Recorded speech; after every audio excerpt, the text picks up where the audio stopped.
pretend.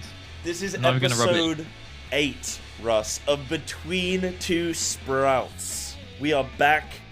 No guest today, just me and lovely Russie, but we're in this beautiful house that you said was put together by Kotomi? Kotomi? Kotomi? I call him Kotomi just to annoy him, but yeah, Kotomi? Like the the guys who made Yu-Gi-Oh, right? Capcom, I'm pretty sure. Sorry. You're going to live in Japan. No, wait. What isn't Konami? Tsunami. Wait, maybe I'm wrong. One of them. I am going to live in Japan, actually. Yeah. I go soon, dude. I go in a month. Are you gonna come visit me, Rusty? And we're gonna do some live streams, live podcast. Providing it's not ridiculously expensive, I'd like to go to Japan. Yeah. How much are flights? Flights aren't too bad. You can get them for like 400 return, depending on when you go. It's not bad. You want to be comfortable, but not bad. Yeah, that'd be lovely. So awesome. So we're in episode 8 of Between Two Sprouts. Now we've got some more general stuff to talk about today. I know that you've had some subjects that you wanna like touch on, but we will do the sort of refresher as we start. So you've just finished. I thought you'd finished the Heavensward patch content, but you actually haven't. But no, we spoke last time about you finishing Heavensward, correct? No, we haven't had a podcast since I finished Base Heavensward. We talked that I was close to finishing that, but yeah, we can talk about the whole end of the original up to the credits, right? That's where I'm up to now. Up to the credits. Mm-hmm. Did you cry? I did not cry. I was pretty sad at the Halshabro, at the vault. I saw your reaction to that, actually. Yeah. What do you think? Did I react hard enough? Do I need to react harder? No, that was a decent react, I think. Yeah. Yeah, I think you reacted more than I did. I was like... No, actually, I don't know, actually. That would have been good. We should have brought up both of our reactions, and we could have looked at both of them. Maybe we'll do that for next podcast.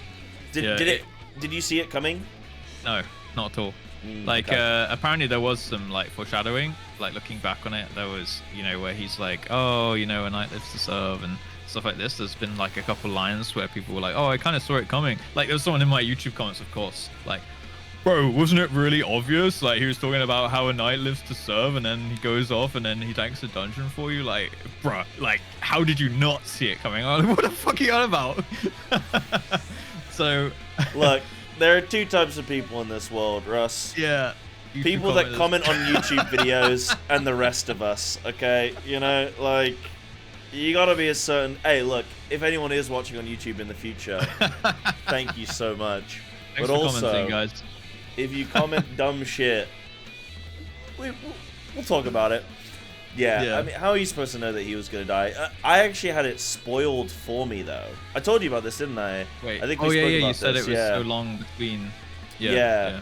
It got spoiled for me, which was a bit of a shame. But, like, the thing is, I didn't actually expect him to die. Like, I didn't think about him. Like, I'd forgotten that he was gonna die, and then I wasn't expecting it at that moment. But then, so you finished Base Heavensward. Yes. And what content have you been filling your life with since then? Honestly, bits and bobs. Honestly, nothing to do with the game, like the end game at all so far. So we finished it Monday, and then I've only had Tuesday and today as my streams since then. So Tuesday we just did like a bit of a like wind down, I suppose. I collected my thoughts about kind of like my opinion on Base Heavensward as an expansion and the story and things like that. Said my piece on that, which I'm sure we'll talk about in a little bit, because I want to compare it to what you thought. But obviously, since you've done the patch content, you might have a different opinion. But if you can rack your brain to how you felt at the time, then we can discuss it. Yeah, just bits and bobs. Like, there's some ocean fishing, which is always good fun. Sick. Just like little bits of like community stuff. And I'm gonna, my next plans are kind of to check out the extremes.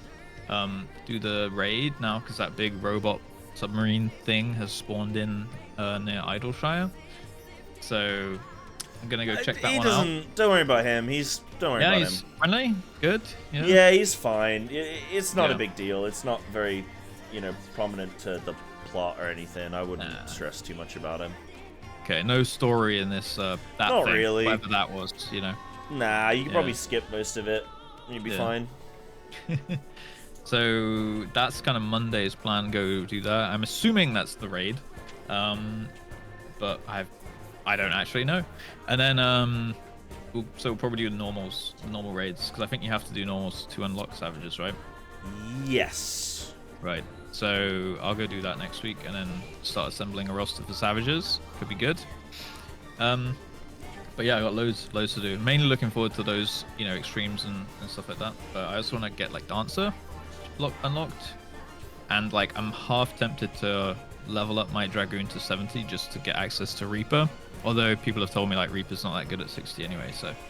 Yeah, people said that as well. I unlocked Reaper, and I've also unlocked Dancer actually, but I've not really played much of either of them because I'm just sort of addicted to like Samurai and Monk. But they're things Monk, that I wanted to unlock. Yeah, Monk is might end up being my main. The problem I'm finding with it is that it's incredibly good. Monk is, I think, it's the most well put together job I've played so far, in the sense that, well, one thing I really like about it is the way in which you're able to weave between AoE and single target kind of flawlessly, like, and yeah, you can kind of weave quite nicely, but also you can sort of, you can choose how you want to like play it, if that makes sense, where you can sort of do anything at any time. So depending on what the situation, you're not on rails where like some rotations you have to go through like various steps. It's like 10 buttons in a row. You cannot you cannot deviate. From those. Yeah. Monk is like, you can sort of deviate a little bit. It depends on what you need to do at that current moment, so you have a little bit of flexibility. Obviously, there's going to be a optimized rotation, you know, in pure like target dummy sort of simulation. But then obviously, like I did a boss. So I did this boss, and I think for chat, I won't say what it was, but for chat, it was in, it's 05 maybe? The one that you can suplex. And that'll make sense to people, I think. And it's so awkward, because like the timings on my cooldowns and everything for Monk just like didn't line up comfortably, and it was like so awkward to play. So that's the biggest thing for me with Monk, is it's very like you have a short buff that you have active, and you have a short dot that you put on the mob, and then also you have to do these very specific rotations for your like sort of, you build chi and then you can use like a powerful move, and so you have to do that like quite specifically. So it's like very punishing if you get mechanics, or you have to move away from boss, or sort of downtime or something. Yeah, like, so you get this thing Perfect Balance, which lets you do like any ability just at any moment, and you want to sort of cycle those correctly to build your chi. So sometimes you want to do like 3 of the same ability, and then sometimes you want to do 3 different abilities.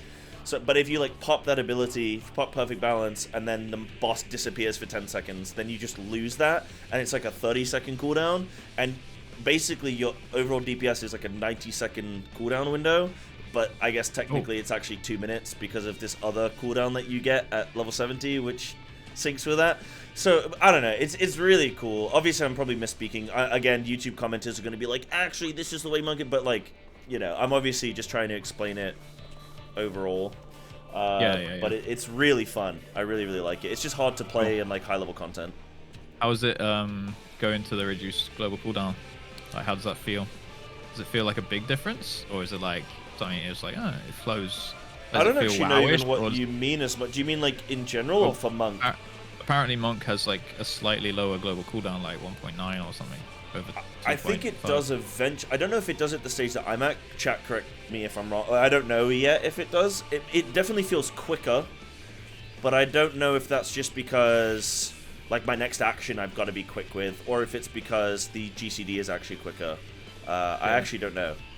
I think like compared to Samurai, because I think Samurai is also quite quick. So I don't know if, because those are the 2 things I'm playing, right? Yeah. So I don't know if it's that much quicker than like Samurai, for example. But yeah, like I still have to think when I'm doing the rotation, so that's quite the challenge, is I'm actually thinking about the rotation and the mechanics, whereas Samurai, I could play it with my dick tied behind my back. So I'm actually chilling on Samurai, and I can focus purely on the mechanics. Yeah. Monk, I can't do that yet, so that's the challenging bit. Yeah, I got you. Yeah, I have something similar with Dragoon at the moment, where that's just like my comfort pick at the moment. It's not particularly that I'm like, yo, I'm gonna be a Dragoon main, although I am coming a bit more around to that. Now that like I feel like 60 is like a pretty good point for Dragoon. Like at 50 I had like a 2-part combo where I put a dot, and then I had like a 3-part filler combo. But now I have long enough, I've like unlocked enough passives that I have like 2 5-part combos, which you kind of just back to back. So you have like, okay, put up my dots, and then you've got like a wheeling thrust into like a Fanging Claw, and then you have your like filler combo, which like kind of goes the other way around. It's like a big full thrust into a Fanging Claw, then a wheeling thrust, and then you kind of just like dipping between those two, so it feels a bit more like it kind of like clicked, I guess, at 50 with the new passives that sorry, at 60 with the new passives. So I think like it's going to be a challenge to adjust to, because it has so many OGCDs which come up quite often. Dragoon's quite intense, like high level. And I'm not like a key like keybinds is one of my weaker points as a player in general. So like having the pianist skills to press all of that all the time. The what? The what?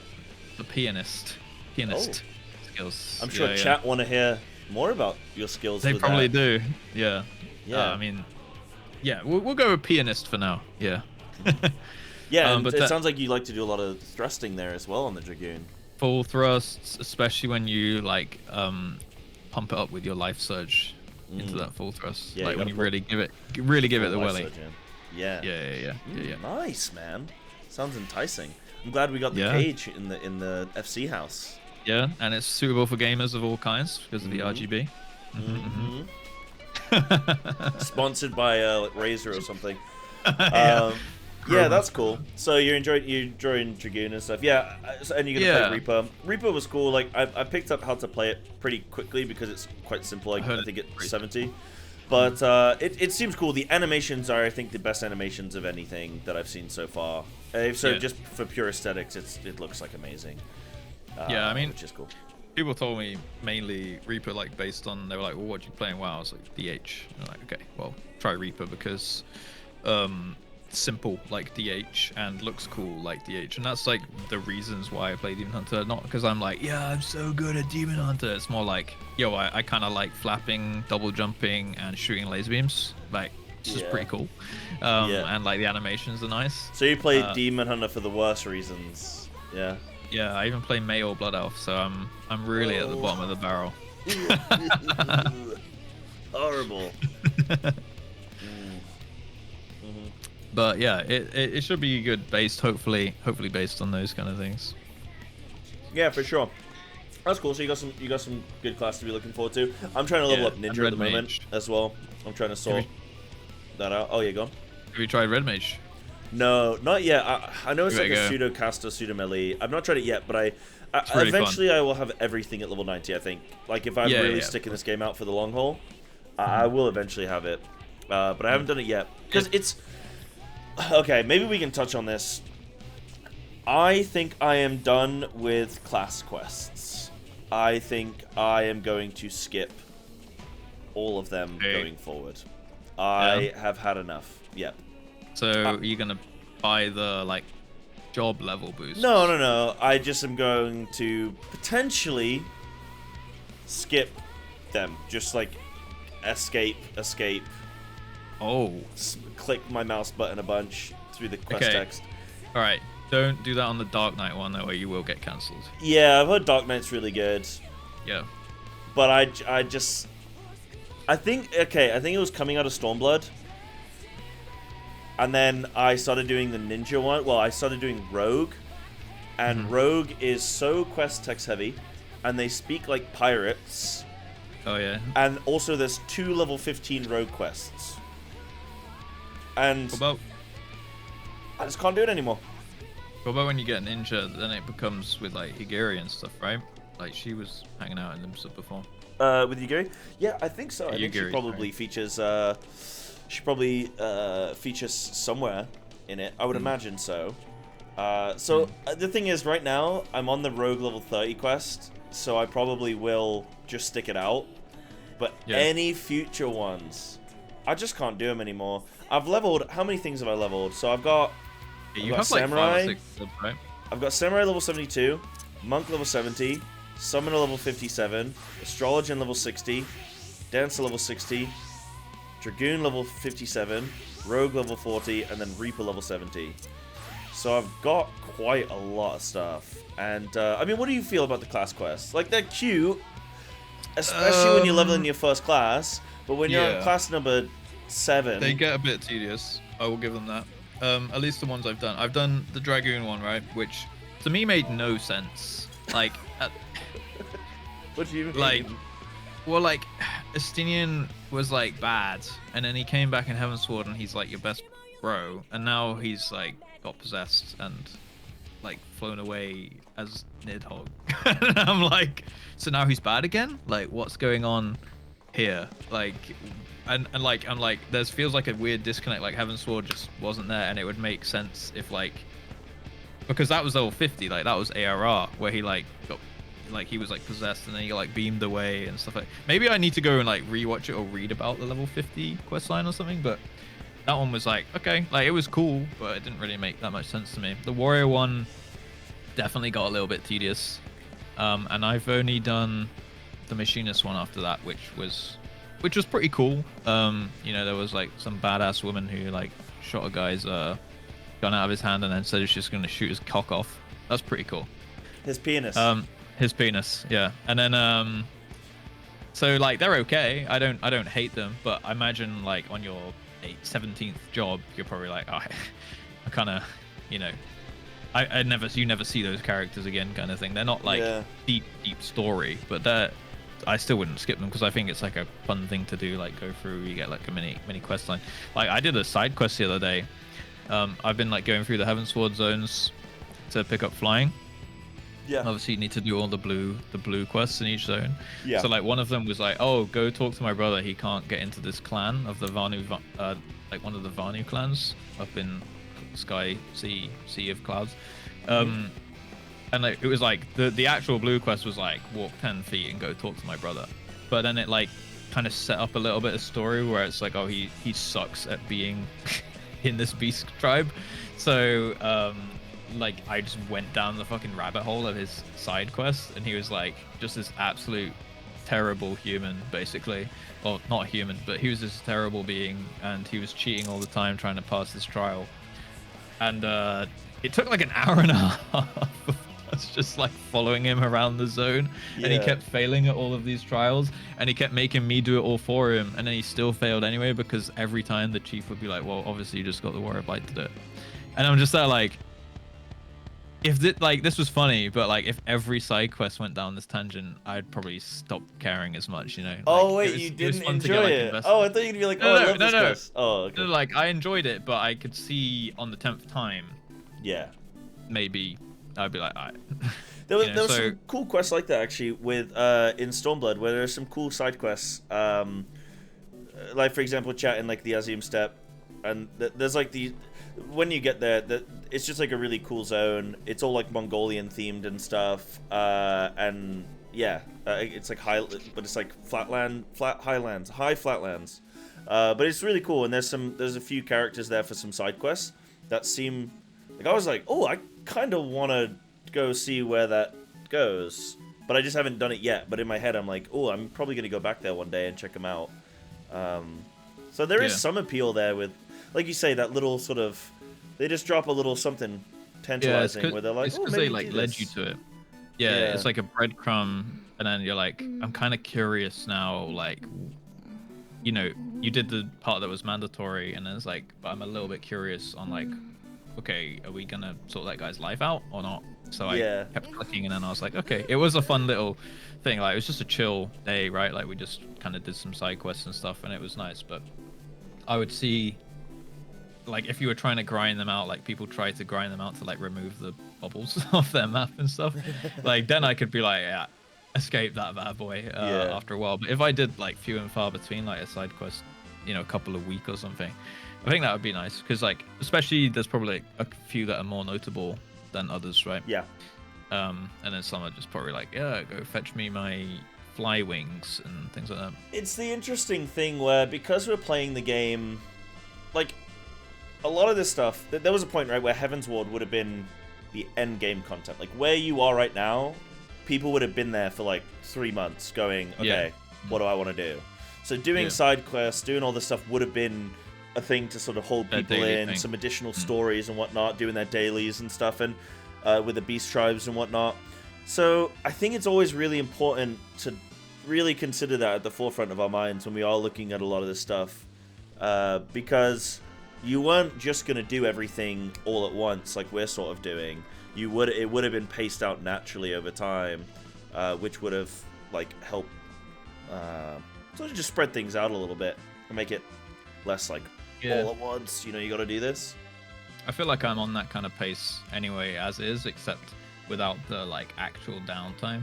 Like I'm kind of trying to hit, you know, okay, we do this, we do the patch content that would have been available at the time, but we don't do the tedious kind of like for the sake of it things. It's more like, okay, this was cool content, this was cool content, and as soon as we run out of that, where usually people in the actual time cadence would have had to be like, well, time to do dailies or something for 2 months until the next patch. That's where I'm just like, I'll just move on to the next patch. You know, like I can just choose. I can be my own master of that.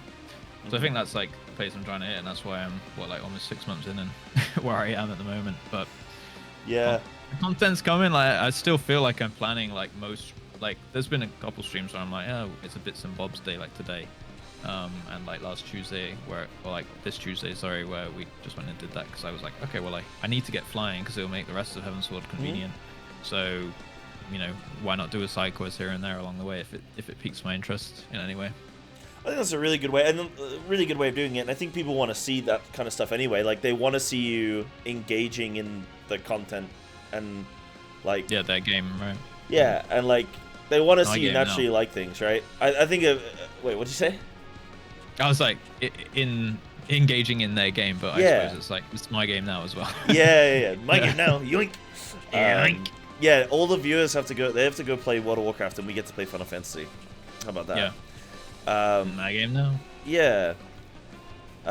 So like for me, I've been enjoying some of those experiences, and I also have those days where I have like not too much planned. So for example, this week last week I finished Stormblood.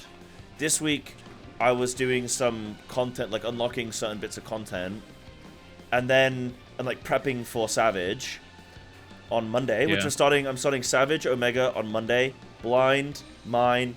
I'm solo cooking every mechanic. It's not going to be like before where it was 12 days of... I did 12 days of Alexander. You're already at the next set of Savages. I'm already at the next set of Savages, yes. And you did the last ones like, what, 1 month ago? Yeah. Just over. I did the last ones in just before Christmas. But the reason I'm doing it now, like if it was up to me, I wouldn't be doing Savage this soon. Like I would want to be doing all the post-patch content. Isn't it? Sorry? It is up to you, isn't it? Well, with my moves, yeah, it is up to me. But with my move to Japan next month, in a month from now, it's like if I don't start, like I don't want to start Shadowbringers before I go to Japan because that will be an awkward gap where I sort of start it and then I don't finish it, and so I don't want to start Shadowbringers, and then I don't want to get to Japan and then try and do Savage content because my stream times are going to change to adjust to Japan schedule. So I was like, maybe we spend the next few weeks doing Savage now, because then all the other stuff like doing extremes and whatnot is less dramatic of needing like a core team that we're gonna, really commit to this bit of content. So I think if it wasn't for this Japan move, then yes, my content would differ. Like the cadence of my content would differ. But because I'm going to Japan, I'm just like, right, let's get Savage done. Because there's also ping and stuff to consider as well. But then I need to do an ultimate in Japan as well. I'm probably very soon going to do an ultimate. Before I move on to Shadowbringers, I think I'll stall and do an ultimate for 2 months or something. I think that'd be very fun. So 2 months. I don't think it'll take that long. I think we do it in like a day. More ambitious than 2 months. Game's easy, bro. We'll do it in like a day. Yeah, I said I would do an ultimate by the end of the year, and people were like, "That's copium." Like, all I have to do is get to Stormblood and spend a couple of months in it. Yeah. All right, yeah, maybe they're right. Maybe they're right. Yeah. Yeah, I think. Nah, you got it, bro. You got it, man. Good luck. All I have to do is get to Stormblood, do the whole little story, unlock them, and progress it. I mean, it's not that much to us. Yeah, yeah. Like, if I want to be a millionaire, all I gotta do, dude, is like make a million. Make your first million. Make a million, you know? Like, that's all I gotta do. Anytime I want, I can just make a mill, you know? So it's no big deal. Yeah, okay. I think I'll get to Stormblood by like April. Start of April. Yeah. Which means that I can finish it by May, the base. And then I can... So I'll be 70 and I can unlock. Can you jump into an ultimate before... This is a question for chat. Can you jump into an ultimate before... Like, will Russ be able to do that before he's done Savage? Omega? Oh, I probably have to do Savage. Oh, do you have to finish Savages to unlock the ultimate? No, you don't. Chat's let me know. So you can do so just the normals. Normals is fine to knock it out in a couple days, week maybe. Took me like 3 days. I did one wing per day. Oh yeah, that's what I was doing earlier this week. That's what I was doing. Yeah. So we could try and do an ultimate together, like the first ultimate together maybe. But you'd have to get a little hustle bustle on. Yeah, you go ahead. maybe there's one I can do alone, and then another one that we can maybe try and do together. Because I think you get UCOB and Uwu as the first two in Stormblood. So maybe I could do like Uwu, and then we could do UCOB together or something like that, maybe? Could do, yeah. I was planning to do UCOB first anyway, so that works. Perfect. Let's do that. I think that would be fantastic. I think that's the kind of shit people would want to see as well. Is us bumbling through... To just duo cooking. Yeah. And you bring 3 of your guys, and I'll bring 3 of my guys. And we'll see whose guys is the best guys. Yeah. I'll see, because I'll see how many people of my original Coils team want to do UCOB, because a couple of them... Like, originally we were like, alright, we'll come back and we'll reassemble our Coils roster for UCOB. But a couple of them were like, ICBA waiting for you, so I'm gonna go do UCOB. Like, I think at least 2 of them have done that. So, yeah. Or 3 maybe. Yeah, so can't blame them. That means there's only 4 others, which means that if there's one person that didn't want to do that, then I can just bring 3, and then you bring 3. Yeah, I think that would be really cool to do UCOB together. I think that'd be fantastic. Yeah. It would be a project anyway, it'd be something that we'd have to, like... Yeah, it would take a while. It would be like a long-term thing, like a couple times a week. Yeah. Maybe once a week. Yeah. Maybe like once a week on a Friday or something. Like, that would be fun, man. Yeah, once a week on a Friday. That'd be sick. Okay, we'll plan rough... Like, I'll just sort of shelve UCOB, and then when you're at the point where you're ready to do it, I'll try and do that. I'd also like to come and do... feel free to go ahead as well.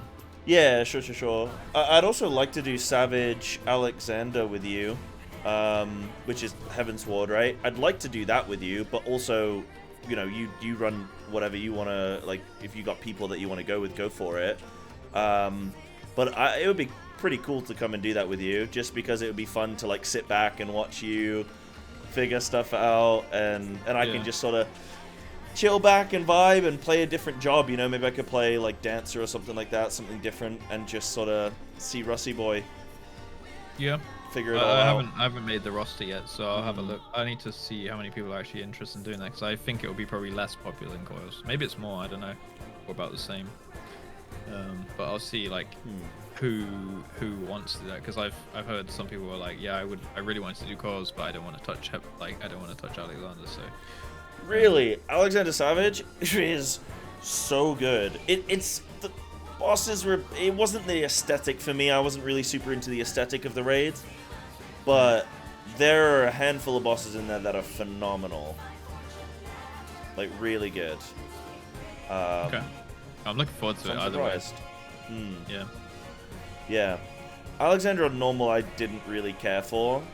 But on Savage, I think it's sick. And this new raid in Stormblood, Omega, there's like no filler.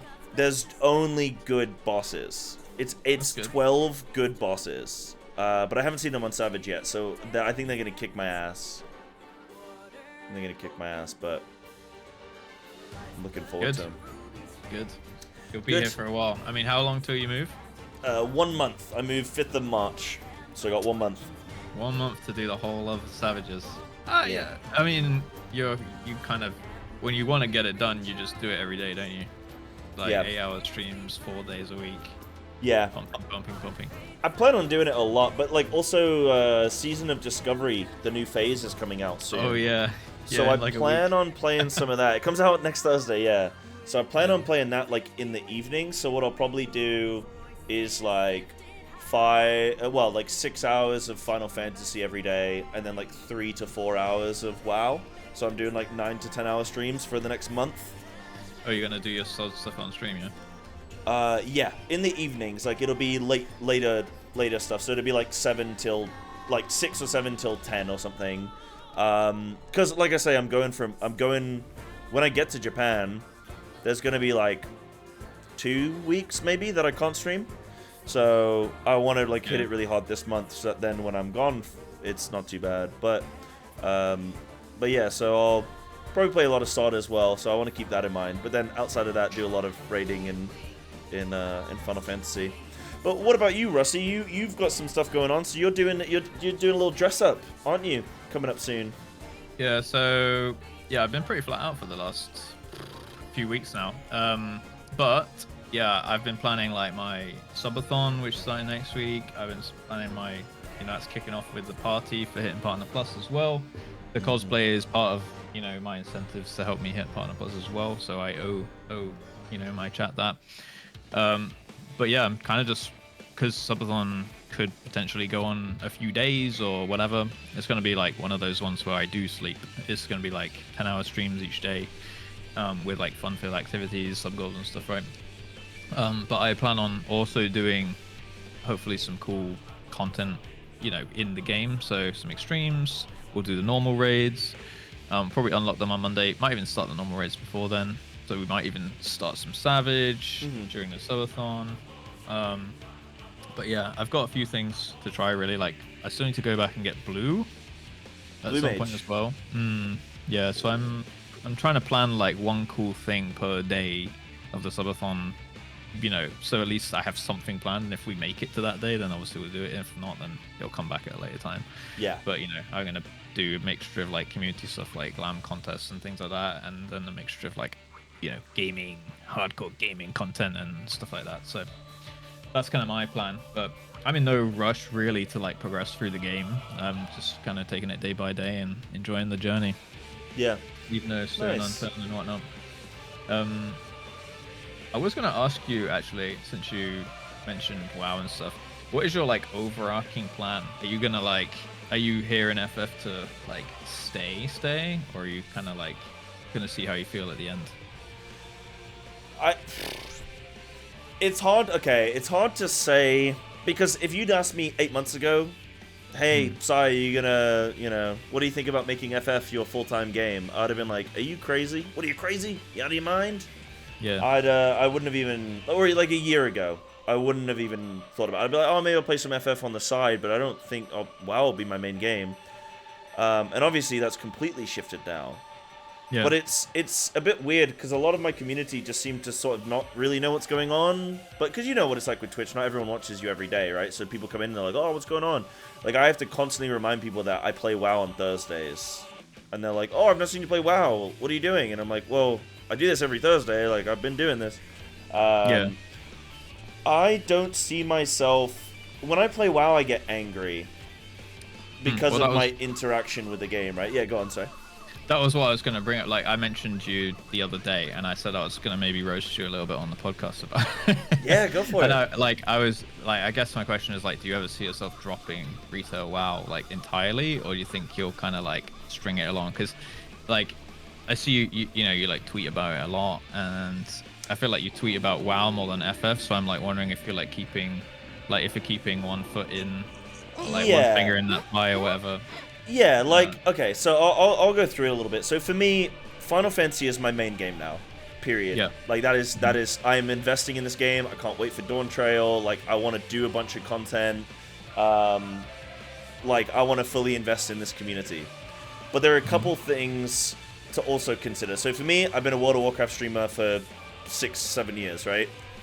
I know a lot of people in the scene. I really love, like, the one thing about Final Fantasy that it doesn't have is really good 4/5 player dungeon content. I know there's Criterions. Criterions would be cool, but I've heard a lot of complaints from the community about them, mainly about the rewards and the replayability. Mythic Plus is like this really replayable system, and it scratches that itch for me of like just wanting to jump on, play Feral Druid, because Final Fantasy doesn't have Feral Druid, you know, and I really like that class. So WoW kind of scratches that itch with Mythic Plus. I also am really enjoying Season of Discovery. I think it's one of the most complete versions of World of Warcraft, period. And I'd love it. If they actually increase the rate at which they release the phases on SOD, I probably wouldn't have even touched retail much at all recently. But I am still keeping a foot in. Like yesterday, for example, I did one of the highest Feral Druid keys in the world, and I'm like top 18 Feral, and I'm playing it once a week. So I'm like, hey, that's cool. Like, I'm happy with that. My YouTube videos still do really well if I make Feral content and stuff. So I'm like, yeah, I'm cool sort of having a little toe left in, because also there's things like, there's like drops and there's sponsorships and stuff like that that you can get via Blizzard, and it's just good to keep your foot in that, like, in that scene. Because if you even look at like the long-term Final Fantasy streamers like Ponto and well, Ponto's been doing it a few years, like Lamatard and stuff, like Zeppler, like Arthur's, they're all playing World of Warcraft because they're going, hey, I don't want to be just trapped in just playing Final Fantasy, because what happens when there's an FF drought? And eventually I'm going to get to a point where there's probably going to be an FF drought for me. And then if I have nothing there, that's probably not great. So for me, it's like, a lot of people would be envious of my ability to be able to play 2 different MMOs and actually have a decent audience size for both. So why would I sacrifice that is the way I look at it. But there's definitely a lot of problems that I have with current retail World of Warcraft. The reason why... So I don't think I would ever fully quit retail completely. But like, for example, Season 4 that's upcoming for World of Warcraft, I have no interest in playing it, because there's no new raid, there's no new Mythic Plus. It's like, I don't really see the point. I might play it, but I'm not really like enthusiastic about it. So I might just take like a 4-month break there, 6-month break, whatever, until the new expansion comes out, and then get back into like playing it. But it's never going to replace my Final Fantasy content. I'm always going to do at least 4 days a week of Final Fantasy. Anything I add on with WoW, it's always going to be additional. It's never going to like detract from FF. But the reason I tweet so much about WoW and not about Final Fantasy is because I'm so far behind in the story, and I can't follow a bunch of these accounts and like actively seek Final Fantasy content, because it'll just spoil everything for me. So it's like I want to engage and do stuff with Final Fantasy, but it's hard because I don't want to spoil things. Yeah. Have you... This is more of like a streamer point of view question. Do you feel like it stunts your growth in either category because you switch, or do you like statistic-wise, number-wise, and things?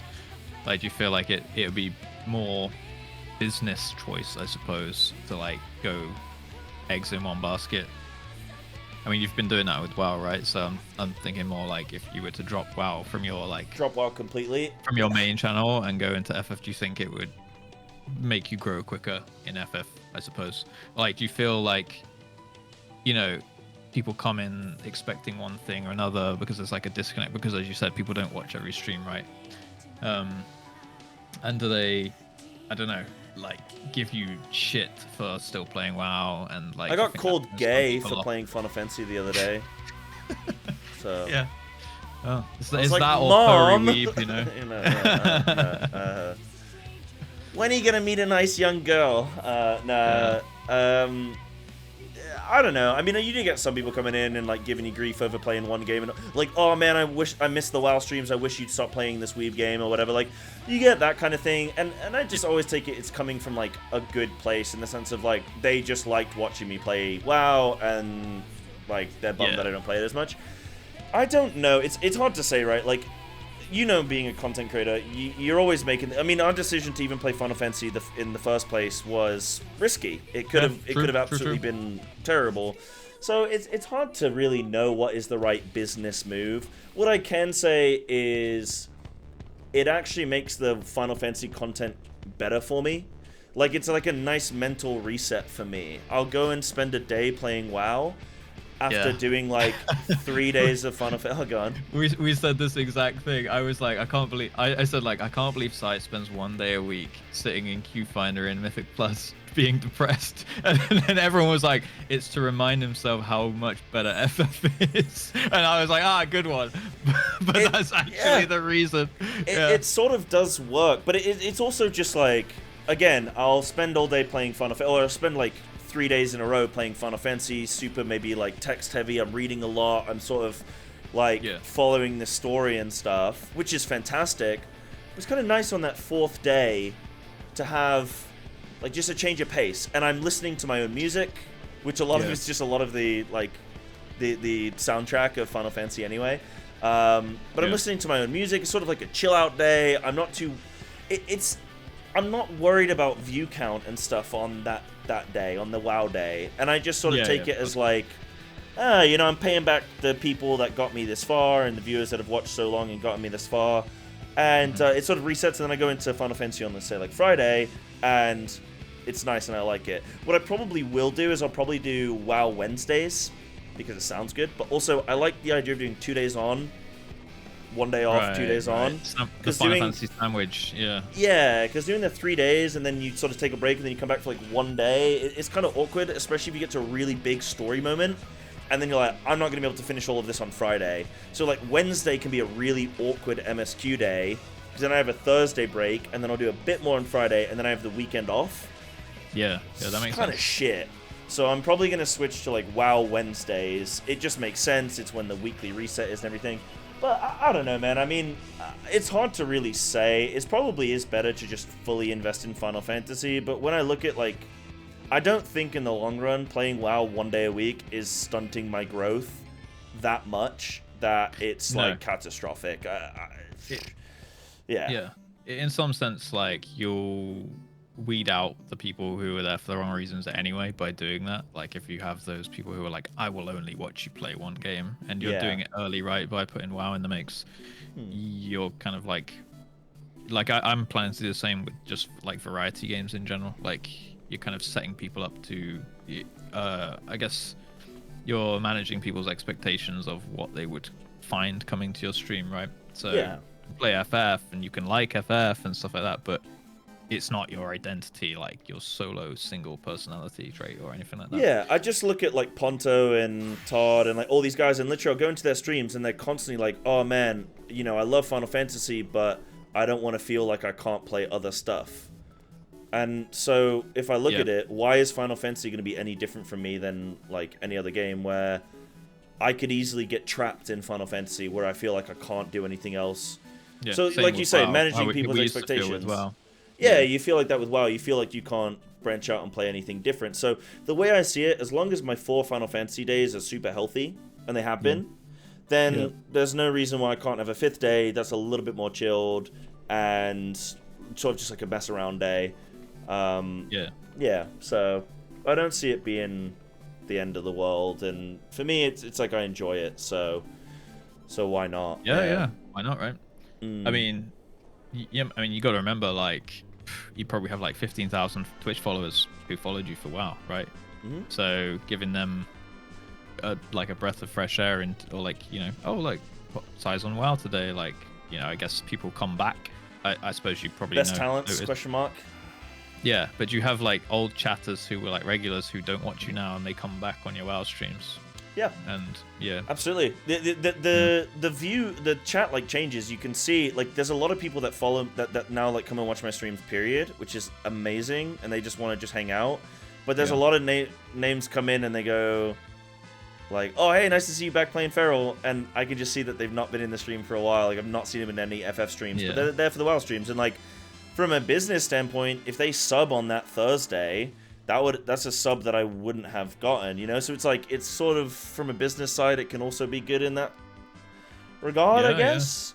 But it's nice, because again, like, you know, I don't think we, like, owe anyone anything, right? But it's nice for me to feel like, hey, you guys watch me when I played WoW, so I want to give back by doing 1 day a week of WoW. Yeah, I think so. Yeah, So I agree. Yeah. Double the games, double the subs, baby. yeah, something like that. Something like that. Yeah, but yeah, I don't know. I mean, it's who knows how things will shift in the future as well. But there's like I think for me right now, it's a really good spot for the MMO scene. For me, like I've got Final Fantasy, Dawn Trail's coming out soon as well. I don't think I'll be. No. I don't think I'll be ready for it exactly, especially with this Japan move. But I think I'll be decently close. Like, I think I'll be in Endwalker probably. It depends if I do this ultimate and stuff. But Dawn Trail's probably nah. You know what? I don't think I'll even be in Endwalker actually. I think I'll be in Shadowbringers. Still. Yeah, well, is it summer? But we don't have a release date. Is that right? It's summer. Yoshida-san has not given a release date. He has said that they don't want to confirm it yet because they don't want to have to delay it. To me, that sounds like it's late summer, but not necessarily. It just... Because they delayed for like a week on Endwalker, and he cried, like, saying sorry. So clearly it's very... even a week for them is a big deal. Yeah. A lot of people in my chat saying July. So July is what, 5 months away? Wait, I don't know my months. What are we in, February? March, April, May, June, July. Yeah, 7 months away. 5 months away. So, the way I see it, I'll probably be close to done with Shadowbringers. Maybe early Endwalker. Okay. I might be in Stormblood by then. Yeah, you think? Oh yeah, I think I'll be somewhere in post Stormblood when it comes out. There's a lot of content in Stormblood though. Like, so there's a Monster Hunter crossover that I was doing, which is kind of cool. That's fun. That can be like a thing that you can grind. It's short, but like you can grind. You can like grind it and spend some time on it if you want to. I just started Eureka today as well, actually. Oh, I committed a sin. Yeah. Okay. Committed an absolute sin. So in Eureka, there's these fates that spawn, and they're basically like rare mobs. You go and you kill them. You get XP and loot and stuff. Oh, right? You didn't wait for people. I didn't wait for people. You idiot! How do you not know that? Oh no. Did you get blacklisted? I'm surprised you're even streaming right now. You haven't been DDoS. I didn't get blacklisted, but luckily there were 15 people typing in my chat complaining about what a horrible person I was. Yeah, you already have 5 capital D colons and people calling you an early puller and rioting in my chat. And that's just at hearing the anecdote. That's just hearing the story. There was also some people in the chat as well. But the thing is, like in the actual in-game chat as well, in-world chat. But the thing is, I didn't realize, like I saw a bunch of people gathered. So I was like, oh, there's a bunch of people around. And then I actually saw someone run up and stand on him. But obviously you have to like level sync. So I saw someone run up to him. So I was like, oh, we're going. But I don't think they'd synced. So they were just going to stand next to the boss. I didn't realize this. I just saw someone moving in. So I was like, oh, we're going. I didn't have any add-ons to give me like the countdown. So classic WoW player. You know, where's my global weak aura? I didn't realize. So people showed me the way, and I am going to repent for my sins, and I'll never do anything as heinous ever again. But yeah, that was a swift lesson. Yeah, I said I would sacrifice my firstborn child to the Final Fantasy gods to appease them. I think that's fair. I think that can undo it. Yeah. Yeah, I think that's fair. But Eureka's interesting. Can I tell you a little bit about it, or do you not want to know? You can tell me anything that's not like spoilerish. Like you can tell me roughly how it works, I suppose. Yeah, I'm pretty sure I kind of know. Like I think you just ride around a zone. There's like a big dungeon zone with a bunch of fates in it, right? Something like that. You just do it in a big group. More or less, yeah. There's a couple cute little systems attached to it that you can that can assist you in your like travels. But you basically run around killing mobs. You level up. There's like a separate leveling system. But you kill these mobs. You basically have like a hunting log that you do. It's like a challenge log. So you're killing mobs. You're filling up this log. You get a big burst of XP, etc. And then there's like gear that you can unlock. There's like some other systems that help increase your damage and like defensives and stuff. Obviously, I'm still new to there's probably a bunch of other stuff that I don't know yet, but it's kind of just like the old school classic MMO hard, like Eastern MMO, just grind mobs, grind mobs, grind mobs. But then there's a little bit of coordination with like hunt groups and stuff. People go around in groups fighting the, you know, getting the fates and stuff. Ponto's in my chat saying Eureka excites me. I like it. It definitely, I don't know how good it is for stream content though. I feel like what it would be good for is like Friday night, chilling out, maybe you've been doing raiding all day or something and you're sort of like pooped. Friday night, couple beers, running around, killing mobs with chat. Like, that was the thing, is it was very populated. Like, there was just people everywhere, which that was really cool. Instance, right? It's instance, but yeah, it's like a 3-hour-long instance, yeah. Right. Yeah. Do you start, you know, you said you level up, do you start at one every, like, ID? Like, no. So... Yeah, it's attached to that system. So every time you enter, you are the level, like, whatever level you progress to. Okay. Because I thought maybe there was, like, some kind of, like, roguelike essence to it. Like, if you start at one each time and you, like, get a cool build, that could be nice. That would be interesting, yeah. I think there is deep dungeons like that, maybe. There's deep dungeon. I think you can choose where you want to start, and as you level through, you can you unlock like save points, you know, like checkpoints. But deep dungeons are like that. Yeah, you get your sort of skills, or I don't know if you get like skills, but you get you have like build, yeah. You like level up, and you can get like a build sort of thing. Yeah. Have you done deep dungeons yet? Not yet, no. Not at all. Have you? I did. I lasted about 6 minutes. That's and pretty then good. I died. I overpulled on mobs. I hit 2. I hit 2 of the worst possible traps. Like, I'm kiting these. I was like, oh, I was killing one mob at a time. I was like, this is too slow. I'm gonna pull more mobs. I pull like 4 mobs, and then I'm kiting them around this like in a circle, around this like barrier, and then 6 minutes good for you, by the way. At 30, oh man, that's fantastic. So I pulled these mobs, and then I just triggered these traps. One of the traps summoned more mobs, and another trap did something, I can't even remember what it was, but it was just like, it like slowed my movement speed, or like something silly. It was like the 2 worst things I could have done, and I died. Rage. Yeah. And then I haven't been back since, but I might go back soon. Yeah, I think you've got to, like, was it Palace? Yeah. Yeah, like, you've got to, like, level up your weapons and armor or something before you can, like, go for a proper run, I think, right? Yeah. I've seen some videos where things get pretty crazy. Like, there's some high, like, when you get to the high levels, there's some, like, way better combat and stuff as well. There's some people who, like, speedrun these things. But it's one of those systems where, same with, like, Eureka, where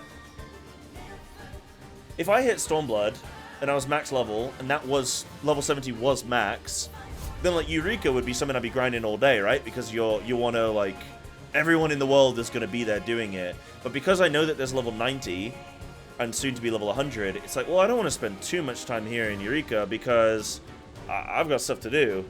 And I'll probably spend more time, huh? You'll keep your level in Eureka, like, when you come back to it. Yeah. So I can always come back. It's one of those things, like Blue Mage, fishing, well, professions in general. Like, all this stuff is, I'll come back to it. No rush. It'll be there. Palace of the Dead, etc. You should actually try fishing. I need to do fishing, yeah. That's I need to do fishing. Go ocean fishing is, when someone gets that spectral current, ooh. Woo! Chat knows, that's the buzz, that's the hype.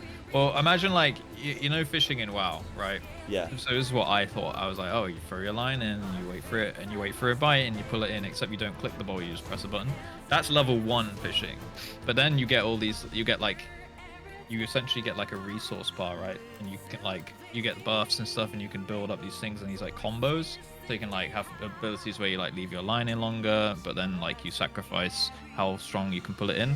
So then there's, like, a counter to that, like, depending on which kind of fish bites, you get, like, a 1 bite, 2 bite, 3 bite.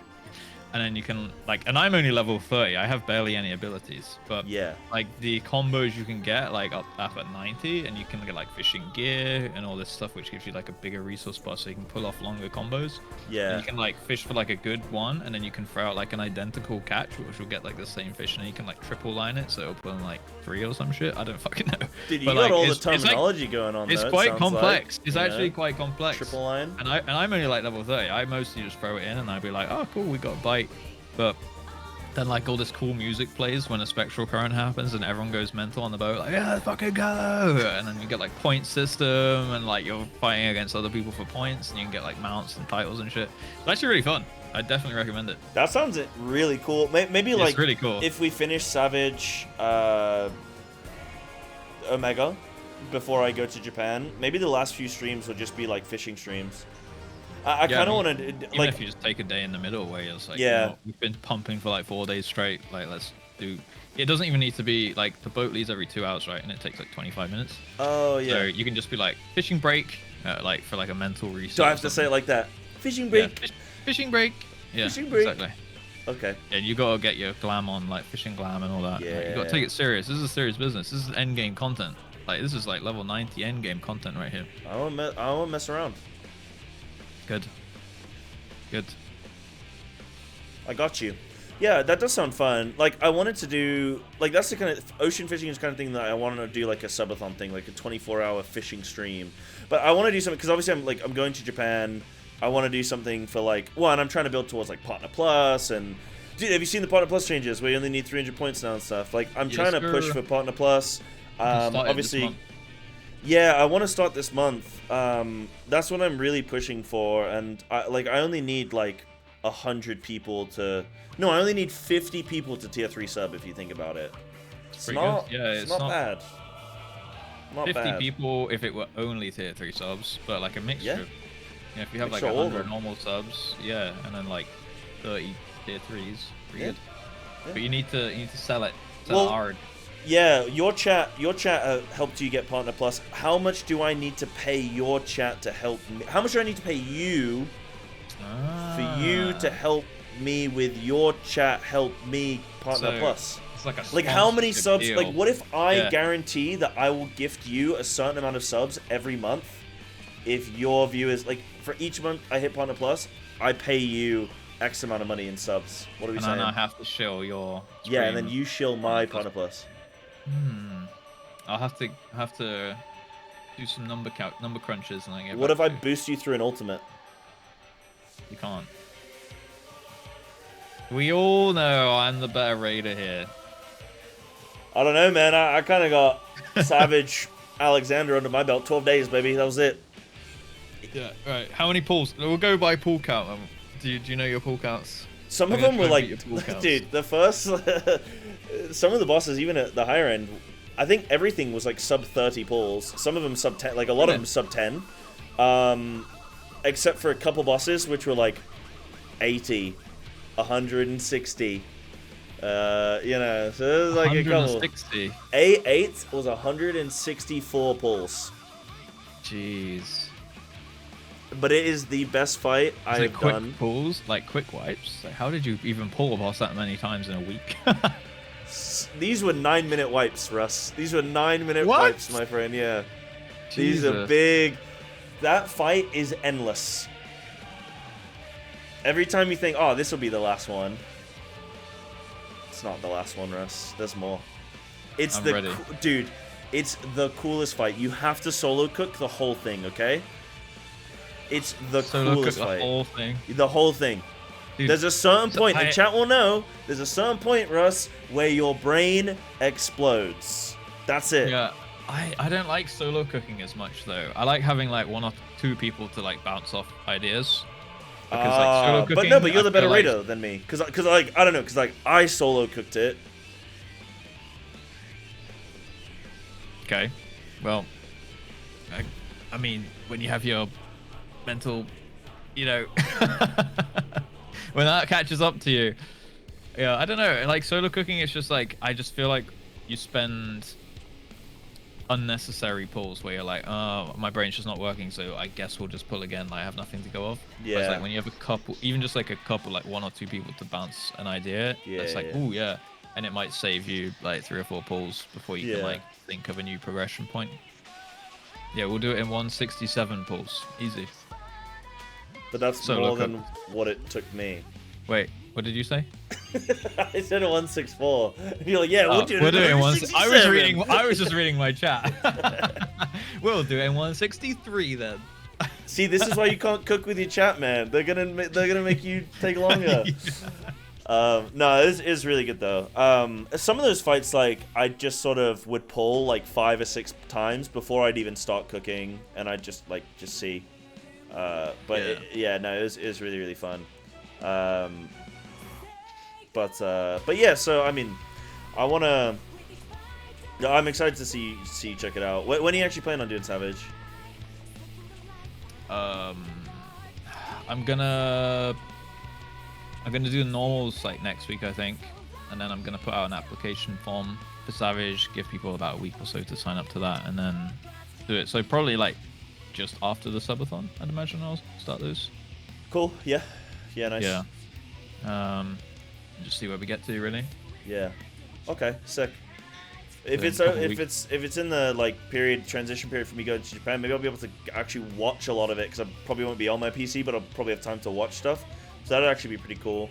I'd like to tune into it. Yeah. Yeah. Like I'd imagine like I won't be finished by the time you go to Japan, so you can probably watch some of the later fights. Yeah, absolutely. The later fights are some of the best ones anyway, or like they are the best ones anyway. But I want to do, like, it's kind of awkward. Like, I want to do a subathon as well, right? Like the Partner Plus push and go to Japan and everything. Like, obviously it'd be nice to do all that kind of stuff. But you're doing one now as well, so I don't want to do it at like the same time as you, because it would be kind of awkward, kind of weird. But I want to try and plan one for like maybe when I'm in Japan and do something there would be nice. So I want to plan some content. That's where like ocean fishing would be really cool, but I don't think I need to like save it for then. I think I will probably try and do ocean fishing soon, because it sounds cool, man. It sounds cool. It's really fun. It's really fun. And like I think people speak pretty highly about other professions, like same with like gathering and stuff. Like it's like you don't just hit a node, basically. You're like doing combos and shit. I've heard you need to do a bunch of macros and stuff. That's that's for crafting. Like for like actual crafting, I think for like efficient leveling of crafting, I think you make a bunch of like macros and stuff.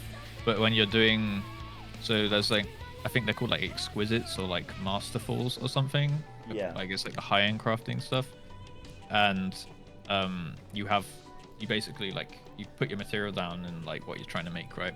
And every time you use an ability, it will like go like good or like unstable or like brittle or something. So you have to like you have to like adapt depending on like the status of your craft, and like use different abilities, and like it's all mapped out. Like you have to do it within your combo point bar. Like you have your MGP, I don't know what it's called for crafting, CP probably, yeah, crafting points, right? So like you have until your bar is exhausted to try and get the result that you want. You have to like do a certain amount of like tempering and all this stuff, and then like keep it stable, and it can like break if you're careless and stuff like that. That sounds really cool. Yeah, I like that. But then if you pull it off, and it's like kind of a game of numbers and calculations and stuff, and if you pull it off, you can sell that for like a mil, like straight up, just like crazy shit like that, right? Yeah, that sounds really cool actually. Yeah. It's a system I want to engage in. There's so many things in this game because we're catching up to 10 years of content. So yeah, there's so much to do. I'll get to it eventually, you know. Yeah, there's so much to do. It's great. So much to do. I know. I wanna pull back a little bit because I know that this is something that you did want to speak about today. But how did you actually feel about? You were talking to me today. You wanted to talk about Heaven's Ward. How did you actually feel about that? Because you have a surprising sort of kind of opinion on it, right? Well, I thought it was like a very controversial take, but a lot of people in my chat at the time agreed actually, and I just kind of wanted to hear what your opinion was when you finished the game, really, because like, you know, the whole Heaven's Sword award-winning, etc., etc., everyone loves it, right? I don't know, I didn't feel like the base Heavensward delivered what I was expecting, and I kind of wanted to hear another, like, you're in a similar boat to me with like expectations and like having a chat with people telling you certain things and how they feel about things, right? So it was more about like managing expectations as a streamer, and I guess the starter catalyst to that conversation is how you felt about it, so we have perspective. Yeah, it's hard for me to look at only the base Heavensward because I have all the patch content in my head as well. That sort of like sort of muddies the water a little bit. Where I'm like, oh wait, was that in base, or was that post patch? Yeah. But for me, Heavensward was. I think I remember finishing it completely and saying, and that's why they call it the award-winning expansion. Like, that was my response. I don't think it was after the base. It was after patch content. Because I'm looking at it as the whole package. If I was going to distill it down to just base... yeah, I don't know that it would be, like... I think it was still really good. Apart from that Moogle shit that you have to do.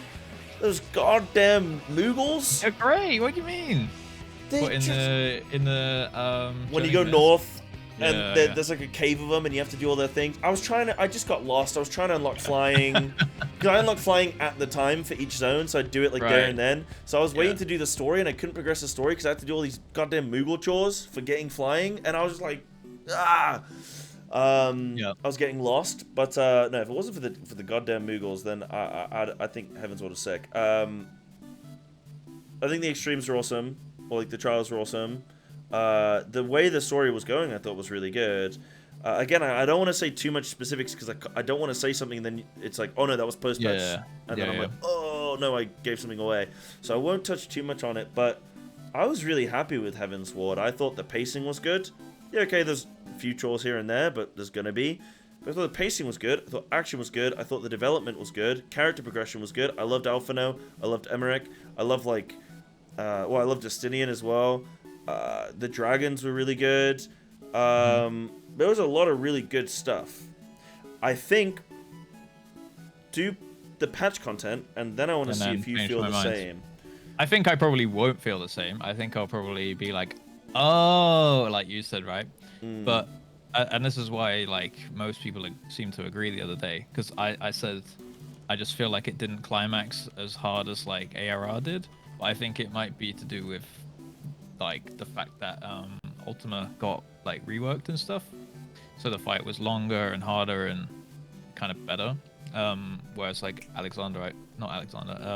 Thordan, I thought like fell over. And I feel like it kind of like it just left like a sour taste in my mouth, I suppose. Basically just a health pool issue, right? You haven't done extreme Thordan yet though, right? No, I'm looking forward to that one. But like the base version, like we did it even on like minimum eye level and stuff, and like he died in like 3 minutes. And, like I didn't really get to see the second part. Like people were like, oh yeah, like after the intermission, like he's swinging like really desperately around, and he's like, you can see he's like really trying to like put up a last fight, and it's like quite desperate. And I'm just like, did he? Because he had like 2% health when he came out of the intermission. He just felt like he just died. And I don't feel like we like avenged Halshafan and stuff. Like, so it was more just like, it's like a personal thing, really. Like, I thought that the story of Heavensward was good, like base Heavensward, obviously, but I was like struggling to see like what the rave was, like why everyone was like, this is like peak, like Heavensward's peak. But I think it's most people's opinion is based on the entirety of Heavensward as an expansion, the same as kind of like how people lump together the whole ARR thing, even though they haven't played it in 10 years and it's been reworked since then. Like people speak badly around Reborn, which is why it massively exceeded my expectations. And I feel like Heavensward fell short of my expectations because it was so hyped up. But again, like I haven't finished the whole game. Yeah. So I had a similar sort of thing with Stormblood, where Stormblood, everyone was like, it sucks. And I was like, no. I think anything sucks, right? Well, people just like, it's not in comparison. Great. Yeah, it's not Shadowbringers. Yeah, they just like, Stormblood isn't very good. And I was like, huh. It's like, well, you guys said ARR wasn't very good, and I love that. and then Heavensward was amazing. So I'm gonna like Stormblood, and I was like, I'm a streamer. The game is very different when you're a streamer. Like, you can do anything in this game as a streamer, and it feels 10 times better because you have people doing that with you, and it's a whole spectacle. Yeah. Stormblood sucked.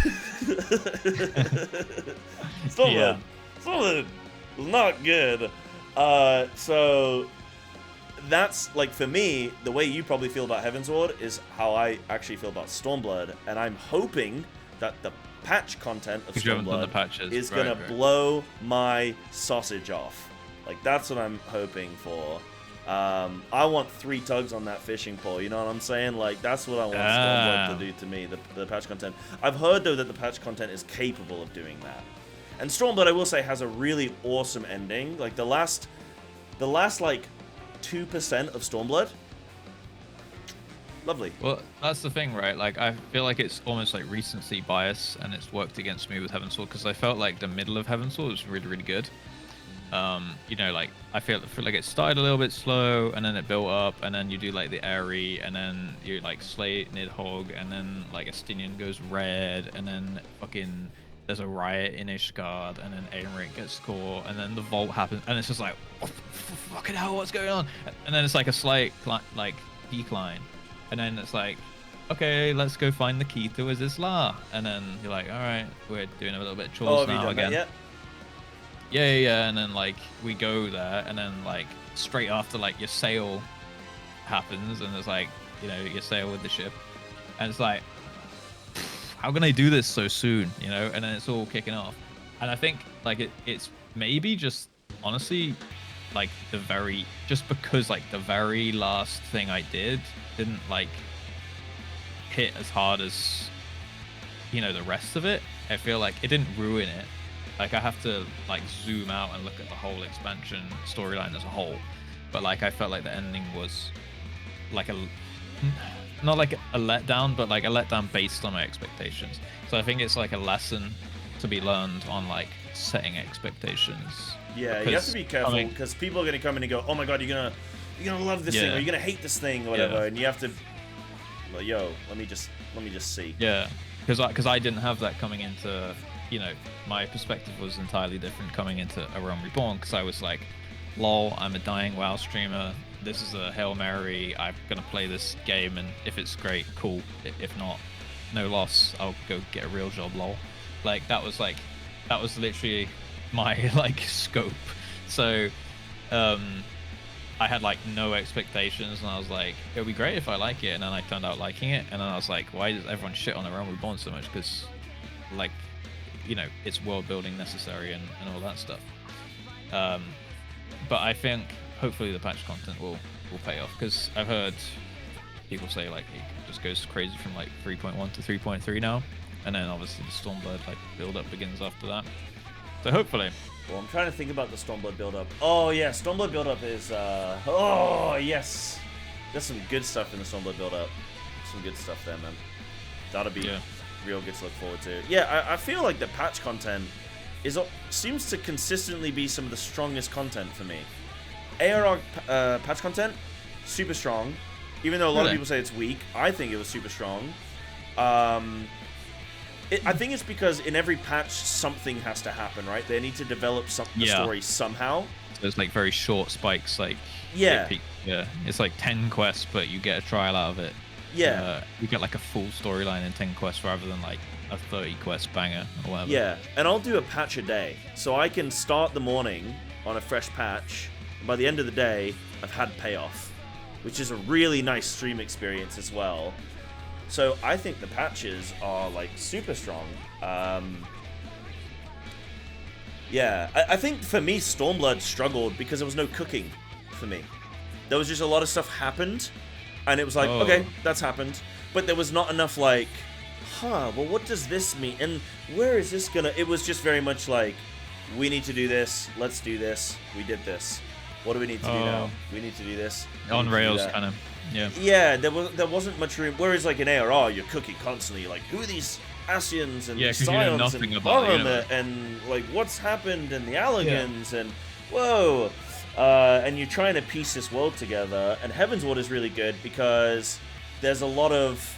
It's a war between man and dragons, but there's a lot of like, well, why are we at war? And like... Yeah, you're figuring out the history, right? Yeah, exactly. And there was a lot of like... on in the background. It sprinkled you like a couple crumbs, and it was like here's a cutscene like, oh, look, there's 2 Nidhogg eyes, and then it's just like... And you don't hear about it again, and you're like, well, I swear, no, why haven't they talked about... Dude, it's been like 20 quests since they referenced that thing. What's gonna happen? Are we gonna find it? And then I was like, okay, well, that's like, as we got closer and closer to the end, I was like, well, that's the only thing that hasn't been addressed now. You know, like it's gonna be something. And then it's like, you know, Howl Draft comes out and all that stuff. But yeah, I think, don't know. I do think it was handled decently. I think I need to go like rewatch my last VOD again and like relive the story in a way and see like how I feel about the actual ending. But yeah, VOD watchers rewind one day. Rewind one day. I damn, there was something I was gonna say there. You wonder. Yeah, so I'm at that kind of point now where like I feel like there's like 4 storylines like kind of waiting to branch off now from the end of Heavensward. Like it's set off. Like you've got the... What do you think? So, I mean, there's like Ascians with Elidibus and like Warrior of Darkness on the moon now. And then we've got like Astinians flown off. Then we've got, what else is there? What do you mean Astinians flown off? Oh, he got like possessed.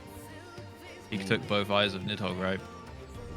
So Astinian's like a Nidhogg now, or he's like possessed, or like, yeah, I don't know. Like I got to cook with that.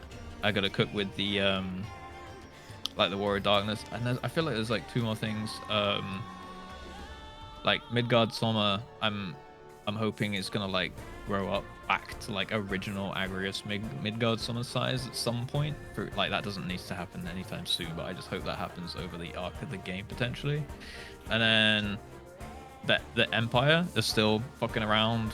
Like their airship's still up in Azizla now, just like getting repaired. I suppose we're due to probably see something Allergan at some point again, like. No, yeah. No, that's like a one and done with those guys. They're not gonna reappear again. Like where the fuck are those clones? And like, you know, who went into the World of Darkness or whatever? Fuck knows. But I'm hoping they're gonna come back in the patch. Dude, and then I feel like Allergans are hilarious because they just like. It's like, you know the meme of the guy, and he's like, it's the butterfly, and he's like, is this da, da, da. It's like every time we find a piece of technology, it's just like, is this Allergan? Everywhere we go, it's just it must be Allergan, I guess. And then we have to figure out what the hell's going on. Yeah. Oh yeah, in the fucking Isle of Val, which still hasn't been referenced since the end of A Realm Reborn. Yeah, when are they gonna come back to that, dude? That's crazy. It's like, it was so shoehorned in. Oh man, it actually like, just like Minfilia going like, Alu, the Isle of Val's been destroyed. Anyway, we need you to go talk to Alphino. And like, I was just like, yeah. What's the Isle of Val? How has it been destroyed? Where is it? When are we gonna find out about this? It's been an entire expansion since she had that phone call. Now she's gone missing. You know, like... Yeah, I remember that, we found Justola. We at least found Justola, but yeah, the other Scions, where the fuck are they? Dude, there's so many fucking storylines around. Yeah, I have no idea. Yeah, I remember that now that you bring it up, where they're just like, oh yeah, this island's gone, and everyone's like, all right, well, is it lunch? Should we? Yeah. It's just, all right. Should we call it? Yeah. That's funny actually. That's funny. Anyways, I like that. Yeah, we'll find out. We'll find out. It's probably something to do with the Allergans, I'm sure, or probably they've. I don't know. I'm sure you'll have your eureka moment where you know, where it comes together at some point, but who knows? Eureka moment. Yeah, you know what? Like, Not like the zone, like your like moment of discovery. Yeah. Yeah. Yeah, like you'll have your moment where you piece it together or something. Who knows? Yeah. With some of this, not just with that, but with all of your cooks, right? You were saying about what's happening with the Asians, and do you have any idea what you think Stormblood might be about? No idea, because I'm 5 patches away, 6 patches away from it now, so I assume like it's not even. Yeah, because you got to figure out like what's gonna be solved, and before you can figure out what you might. Yeah, like I can't even figure out like what's the next storyline of Heavensward. Like, I mean, Ishgard has like joined the, it's kind of like the Holy See is kind of like a 4th Grand Company now in a way. I don't know, like they put at these end credits you've got like the Vipers, the Flames, the Maelstrom, and then now you have the Holy See, right? So like, I guess the nations are like rejoined. So we did political stuff, but we also did oh yeah, shit, and then the whole fucking Lolorito arc as well. I think that's probably the next thing. The Nanamo, Ralbarn, Lolorito, Pippin, that kind of. I think that's probably the next patch, based on just that's the most info. Like that's what I have the most info on at the moment. Okay. Like, and I mean. That's the thing, like, there's still the whole, like, Oriange, like, at the end of A Realm Reborn, which hasn't been touched since, which, like, Oriange, like, talking with Lahabrea, and it's like, but since then, nothing's come of that, so I'm like, okay, then there's that in the back of my mind. They really do, you gotta give it to them, they do plant the seeds early, like, they've planted, they could have planted something for fucking, like, Shadowbringers in my mind, and I'm just gonna be, like, thinking about that for, like, the next year, and I'm like, how, though? Like, it's gonna come into like all of my cooks, and I'm just gonna be like, but why that thing why that one thing happened like 10 months ago? I think it's like, oh, that's for Endwalker. that's an inception seed for Endwalker there. Yeah. Like, fuck knows. But yeah, I mean the payoffs will be good, which is great, right? I think they do a really good job of just like throwing something at you, and then being like they just like flashbang you. They just go, here it is, see ya. And like, it's like, wait, did I see that? Did that just appear? Because they just pull it swift enough away where you sort of forget about it. And then it's only upon like, going through the story further that you then think, oh wait, yeah, this never got solved. We never touched on that. Like for me, one big thing you touch on is like, dude's just chilling on the moon. Like, why are they calling a business meeting on the moon? Like, what's going on there? That one's, I'm like, still kind of just like, what's... the usual Asian like hideout is like, it's just a pitch black room, right? Like, and then it's like, oh, hello, or like an old church or something, and then for some reason they're just like, hello, you're on the moon, and then it's just like, just as quickly as you see it, it's gone again. Yeah. You're like, okay, well, I mean, all right. Why are they on the moon? How did they get there? I guess they can teleport, but... Yeah, I'm assuming they can teleport. Who knows? Yeah. I've got a few cliffhangers at the moment. Obviously, I can't say anything. By the way, this is like a question I have for people. Like, do people still like the podcast when I'm further ahead than you and I can only ask you about what you think? But then again, I can comment on some of the stuff that you say. Like, I can... I can comment on how I felt at the time and stuff as well. It's hard to stay like to keep your subjectiveness of how you felt at the time though. Like I was, I've let this slip when I was like, oh, I should record a video about like my thoughts on X, like while it's fresh in my mind, and then I'm like, I'll do it tomorrow, and then I've done another quest and like my whole perspective changed, and it's like, oh fuck, well I don't remember how I felt at that time now, so it must be really difficult from your point of view. We had like a 15, okay, it wasn't 15 minutes, we had like a 10-minute sort of heated discussion in chat today because there was a piece of information that was revealed as I was doing some side content.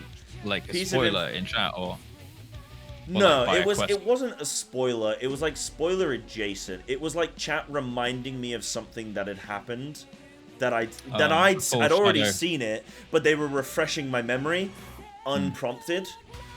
which is leading me into like, oh hey, think about this thing right now, which I actually don't really like. From a like, I'm not mad that anyone did it, and I'm not gonna like call someone out for doing it and like give them, let me like, don't do that, because it's you know, people have passion, and at the end of the day, it's not the end of the world. But I do really like those moments of rediscovery, of not having my memory jogged and going like, oh shit, yeah, oh my god, wait, I want to think about this now. Because it's nice having those little, like, again, those little eureka moments where you're like, oh, whoa. So I do like having that. But we had like a 10-minute discussion about it in chat today, where it was like, should we do that? Should we not do that? And people telling off, hey, don't do that, or you should do that, whatever. And people justifying why they did, etc.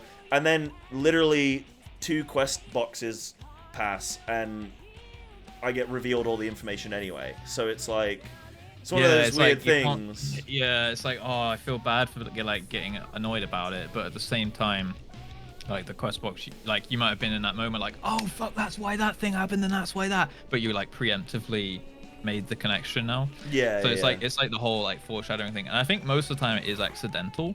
Like people, like you said, they're passionate about it, and they're like, oh yeah, it's like crazy. But like we were having a discussion about this the other day as well. It's like the whole like foreshadowing and like fun fact, like that thing. It's just like, oh yeah. Do you have like, Snaku in your chat doing fun facts, or do you have someone else? I don't really get it that much, but like sometimes I get it in YouTube comments and stuff. Oh, and right. Yeah, I personally like, I'm not a big fan of the whole fun fact thing, because it's just like I'd rather have made that connection myself, or it can sometimes like lead to some foreshadowing or something. Yeah. But yeah.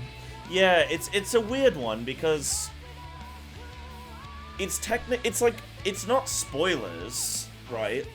Because it's information that you've been told in the game, but your mind has been given hundreds of hours of quest information. Like, overwrite it. Yeah. So to be like, oh hey, think about this, is it is an interesting dynamic, because no one's technically done anything wrong.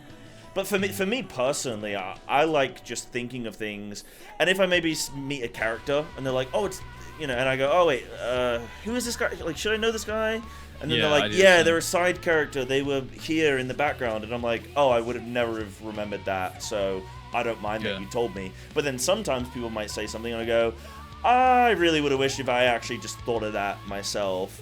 But I don't say that. I normally keep it to myself, I think, because again, it's not like, you know, it's not the end of the world. But yeah. Yeah, yeah, I think my chat's generally pretty good at it. Like, they just smile, and then I go, am I supposed to know this? And they're like, yeah. And then I'm like, okay. And then they leave it at that, right? Yeah, and that's then, awesome. And then I prompt them further. I'm like, is it this person? And then like, yes or no. Like, it's not like, oh, here's the entire history of that person since you mentioned potentially wanting to know something about it. Yeah. Like, it's like it'll drip always fed. be like, yeah, I'm drip fed at like my requests, but like, to be honest. So I'm pretty happy about that. Do you I was gonna ask you something then. Do you feel that because you actually remember a surprising amount, I mean, maybe it's because we're talking about stuff that's more fresh for you, whereas this stuff is like 2 months old for me or whatever, so it's gonna obviously be less fresh, and I've had new information since then which can interact with it, which makes it weird. But do you feel like you have a really good memory of everything that's happened because of the pacing that you're going at? And this is not me. This is not me. Because you stole a lot. It's not me flaming. Because you stole a lot, do you feel like you jump into MSQ and then you're like, oh wait, what was going on? And you sort of don't have the whole picture? Because I really like doing condensed MSQ, so I have everything all at once, and then I can like sit on it, and then I'll take a break from MSQ and then come back to it, and yeah. I kind of like having the time in between like sessions to reflect, really, and then I do kind of like think it over in my head and come back to it, and so I do think. Sometimes stuff slips me by, like you said, like if you've had 100 hours between something being mentioned, and then, you know, something else, like a lot can happen in that time where you can quite easily overlook it. I think a lot of people do choose to play the MSQ in that, like, just like go, like it's like, what was that? You do How it. Do they play it? Go. Yeah. They do Can it you like do all that at again, once. but can you take away 2 of those bottom fingers for me? Go again. Go. More like, instead of like down, more Like like this. like forward and backwards. Go. No, you gotta do. Okay, cool. And then can you spit on your fingers for me really quick before you do it? Are you gonna drop some subs, or am I just your monkey? No, I just want to see. Spit on my finger. Yeah, can you just and then do it again for me? I think I'm good now. Okay, all right, that's fine. What were you saying? Yeah, some people like to just go through it quickly. Yeah. Yeah, exactly. Yeah, so I think a lot of people experience it like that, right? So I don't know. There's probably not one that's, you know, better or worse than the other. I just do kind of like to be like, what happened yesterday? This. And I think probably I do kind of remember things that other people might think is like a little bit like significant. Like it popped up for 5 seconds, whereas I kind of remember it. But I also, every now and then, every time I feel like we get to like a significant story moment, I'm like, what happened so far? Like, because I feel like I do forget stuff that I did like a week ago, and I'm just like, okay, I need to like quickly make like I pull up like a notepad and I'm like, what happened? Like, what's the retrospective of the expansion so far? Just like so I can kind of get my thoughts in order, so I can kind of prepare. Like, yeah, I like that. it's like the cooking prep. You know, I'm chopping the veg. I'm just like, all right, we'll get that in my mind so I can like start to like try and see if anything correlates and can be put together. And it's crazy because I've never done anything like that in like any other game, like or WoW or anything like that. Like it's crazy like how much better the story actually is, like how much like it's laid out, like, you know, with the whole Shadowlands and the jailer thing. It's like they could have actually planted that 10 years ago if they did it right, but and then everyone will be like, yeah. whoa, but it's quite clearly just shoehorned in, like, oh, it's been planned for ages, guys. Do you think that like Chris Metzen going back to Blizzard and the fact that they've announced the next 3 expansions, etc., like, do you think that that's actually going to improve WoW's story? Because something that I'm planning that I want to do, maybe when I get back, not when I get to Japan and I'm settled, and like SOD is like I've killed all the content on that or something, and I've got a bit of a break on WoW. I really want to play through the fresh, like, new player experience on WoW and just see how that shit all goes together and, like, is it tangible or not? But do you think that Chris Metzen coming back is going to make an impact? Do you think they're looking at Final Fantasy, and do you think it's going to make an impact? I think he's a really good hype man. I don't know if him being there will magically make the game good or the story good. However, I will say I do think planning 3 expansions in advance is going to be good for the story, yes. Like, I think right now maybe they plan like 1, if that. Right? Like, they're probably like, cool, we finished that one. What should we do next, guys? Like, I think this having like that arc, I don't know necessarily if they're going to be good, but I do hope, I mean, honestly, they'd be taking a fat L if they didn't somehow make the story at least somewhat better by planning 3 in advance.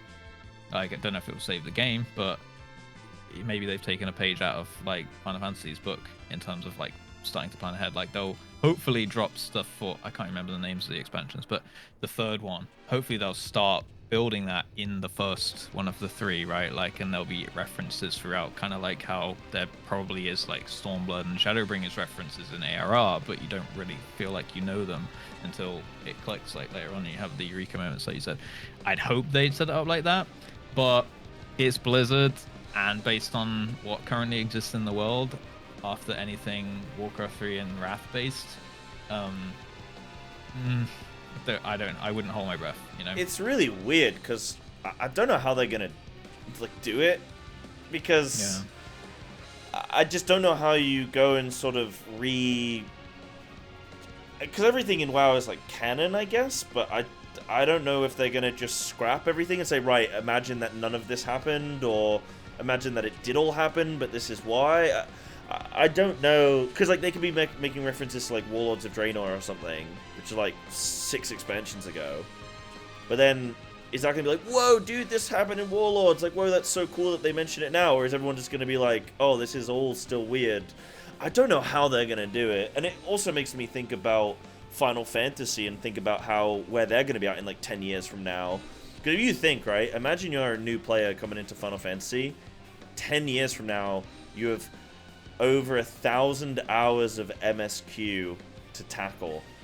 Like, that sounds pretty daunting. They've already said that they're working on a way to streamline it, but if it's good, like, I mean, that's enjoyable hours. That's part of the journey. Like, that's part of the game, right?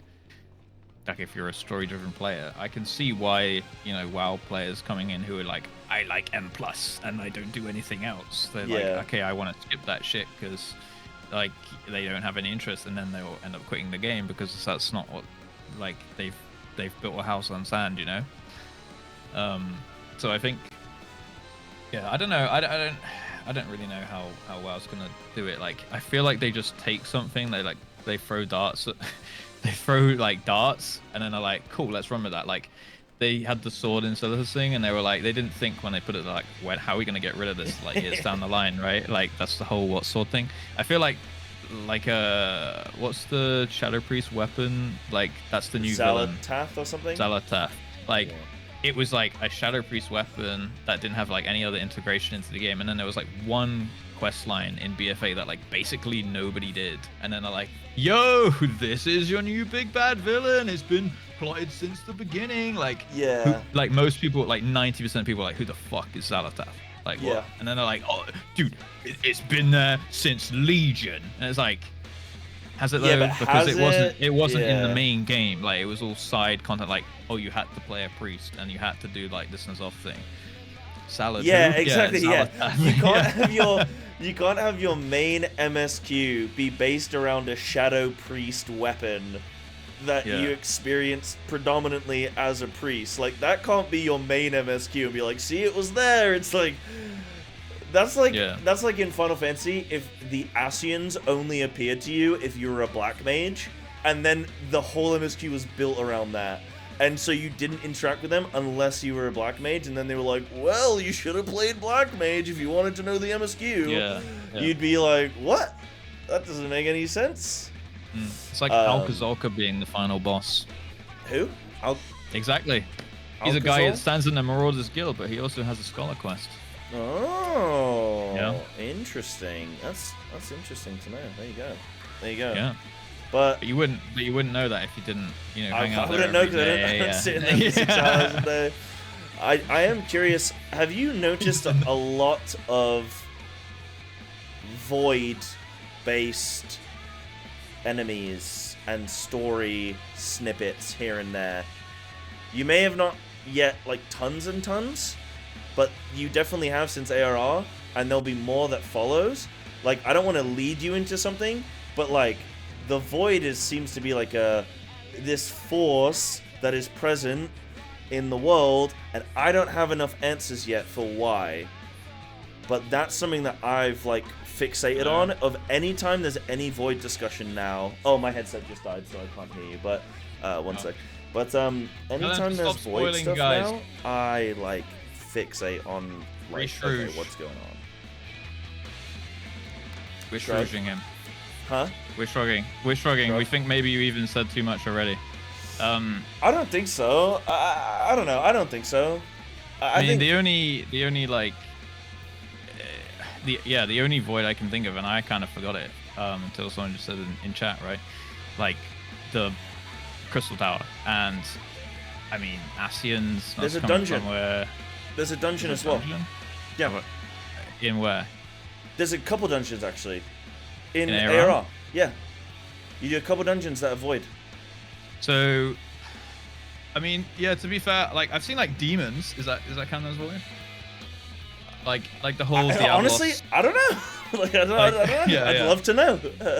So, yeah, I've got like, I suppose like Tanthora Deepcroft has that like Cthulhu bloke at the end, and they're like summoning, doing all that shit.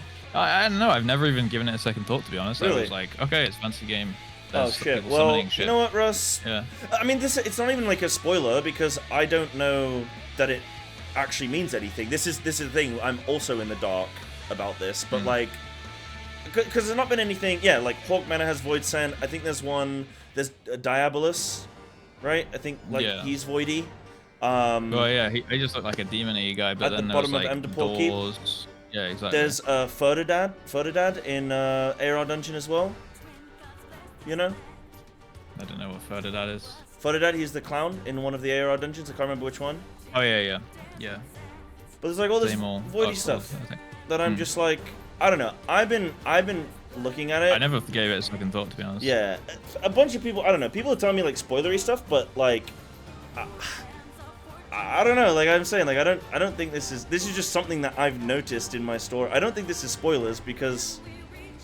Oh right, like I it's think not... people telling me it's spoilers is spoilers because this is just something about the game that I've observed. Doesn't mean it leads to anything. So like, yeah, if you just notice that and be like, huh, there's like weird void creatures. Yeah. And you're just asking me, have I noticed weird void creatures? That's all I'm saying. If it wasn't like leading in that way, then I don't think it's spoilers, right? Like, well, it's you know, the reason it's prominent for me is because I've been seeing a lot of void stuff, and then we know that we have like, okay, so in World of Warcraft you have the void. It's like a big force, but we also have light and dark in World of Warcraft. Mm-hmm. So for me, it's like we've got these forces of light, dark, and then we have the void in Final Fantasy. Like we have those in Final Fantasy, but they're also in WoW. And it's because of my connection to WoW that I'm like, oh, the void is a big thing in WoW. I wonder if it's a big thing in Final Fantasy. Okay. Yeah, I mean, if it's just speculation, then I'm purely speculating. But chat's like freaking out as if I'm like giving the game away. But like, I'm not, because I don't know anything. At least in mine, they're just saying shroosh because they're like, well, we can't say. Oh, some of mine are saying like, oh, careful, but I don't think I'm like giving any. I'm not giving anything away because I don't know anything. That's what I'm saying. I'd like to learn more about like, is this a? Does this matter? You're just cooking. I'm just cooking, about stuff you see in the world. Yeah. Okay. Yeah, okay, I thought it was like a lead into like, oh, have you noticed any void like foreshadowing and stuff? But if you're just straight up cooking... I'm straight up cooking. I'm just saying, like, have you noticed, like, has that stuck out to you? That's all I'm saying, like, now you mention it, yeah, like, but no, not really. Like, I've never really given it a second thought. Like, I remember the Diablos thing and being like, what the fuck? Like, now we're in like a dark room with like galaxies all around and there's like light bridges and then there's a demon. But like, I've only done that dungeon one time. Doesn't it? Yeah, it's all like ancient and like old and like infested and like kind of like Gahoon-ish. Underrock kind of like thing. And then it just switches and you like go through a door and it's like, now you're in space. And I'm just like, what the fuck's going on? Yeah, but exactly. I've only done it the one time and I guess like I was just like, cool, like that was cool, like that was a cool experience. I never really like went like, oh, I'm gonna analyze this. So I never really thought about that. I mean, I don't know. It's like I guess we don't have to talk about it anymore. I don't know. That's kind of like. I mean, I don't think you like spoiled if you don't know anything. I don't think I spoiled anything. You can't spoil based on something you don't know. Exactly. Like.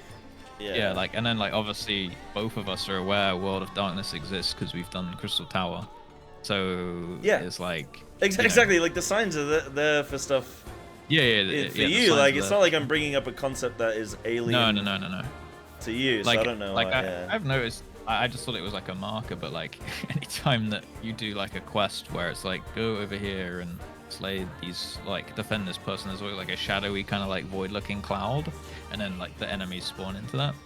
But like I never thought that had any kind of significant void meaning. It's more just like an indicator, right? Oh yeah, I've never thought of that either. Actually, I don't know if that is. Again, I don't know if that is if that has any relevance to anything. Probably not. Just, Probably not. I think it's just an indicator.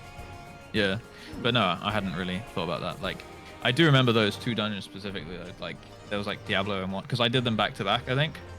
And it was like, oh, there's like Diablo demon, and then there was like a fucking clown jester dude who like jumped out of a portal, and I was like, what the fuck?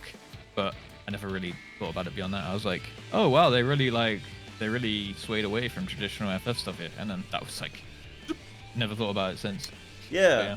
Well, I don't. Yeah, I mean, I don't mean to like lead you, but then like I do and I don't, like, because again, for me, that's something that I started picking up on more. It was when I did that dungeon with Ferdinand where I went like, oh, whoa, that's weird. And because then he like disappears and he's like, ha ha ha ha.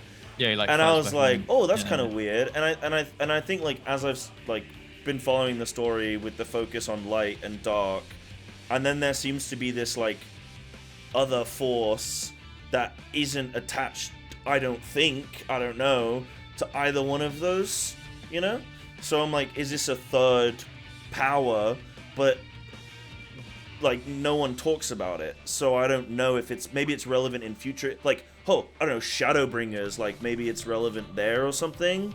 I don't know. Yeah, Shadow. But right, I'm Shadow, like Shadowbringers, Void, like, ooh, I don't know. This is all speculation, but I'm interested because then it's like that could impact the power balance and the power dynamic of what we know about the MSQ, right? No, maybe that's some of the stuff like we kind of touched on with the whole like inserts into like a Realm Reborn. It's like setting up for Shadowbringers or Endwalker or whatever, right? Like it can be something down the line maybe, but it's kind of like, I don't know. I hadn't really thought about it, but if you go with that mentality, then I think that could lead to like a bunch of extra interesting cooks that you can do, right? Where you're like, oh, what's the significance of this thing, which seems insignificant at the time, but it's kind of jarring and out of place. And it's like, okay, is that something I need to remember, or is that like, just, is it significant, or is it just they just experimenting with a type of mob,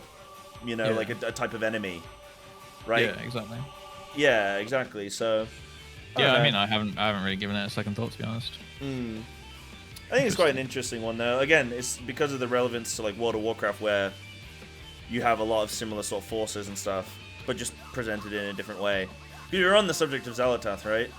So which is the Void, I think. In WoW. I know.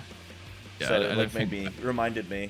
Yeah, I don't think we need to cancel you today. I think we're good. Yeah, I don't think I need cancelling. Not for that anyway. No. Oh, he did something else, have you? I don't know. Who knows? But yeah, I didn't wait I didn't wait for the fate. Oh yeah, the hunt trade. Yeah, which one's worse? I ruined it.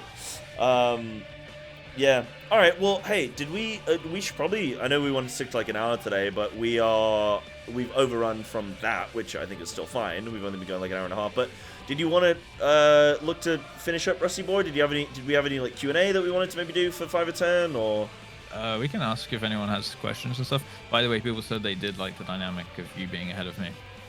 People did say they liked that. It was interesting. Yeah. That's good. I'm trying to not give anything away that is concrete, right?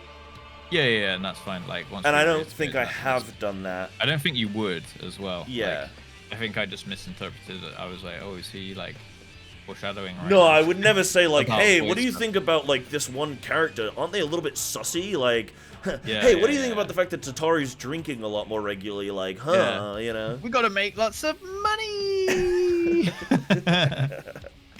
Yeah, so no, I would never lead you into something that I have fully fleshed out. Yeah. I'm just going, hey, I don't know anything about this thing. Have you been thinking about it as well, or am I crazy? Am I going off on some weird tangent, or have you also thought it?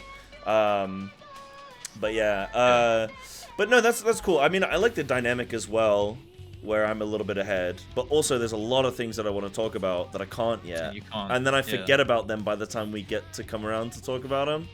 So, but you know, it's part of the thing. It's not the end of the world. It's quite fun. Yeah. It's fun being ahead actually, because I get to just mess with you a lot. Yeah, people said they enjoy like you dropping the subtle hints that I just completely miss, and they get right. What? No I don't way. I don't know what they're talking about, dude. Yeah. That's what people said. That's why you make notes. There you go. That's why you make notes. There you go. Yeah, true. I should make notes of stuff. Like if I think like, oh, this would be fun to talk about with Russ, I should make some notes. Yeah. It's hard because there's like things that I want to talk about how I felt about like a certain raid or a certain fight or dungeon or extreme or something, but it's like I can't talk about this yet. But I might want to talk about the concepts of it, you know. Yeah. But yeah, I'll make notes. I'll make notes going forward, so that I have some stuff to jump onto. Yeah. Cool. Yeah. Were there any questions in either of our chats or in game? If you want to use /s in game and ask any questions that you want either of us or both of us to answer, then just type them in either one of our chats and we'll try and cherry pick some.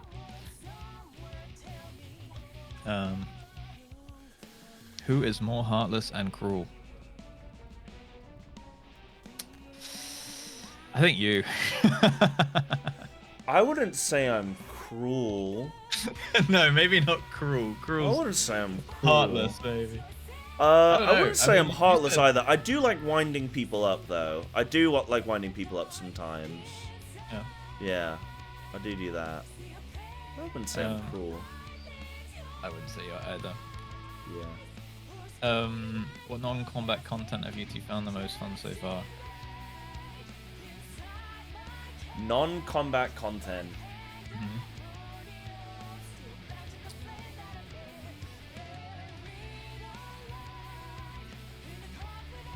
Oh, that's a difficult one.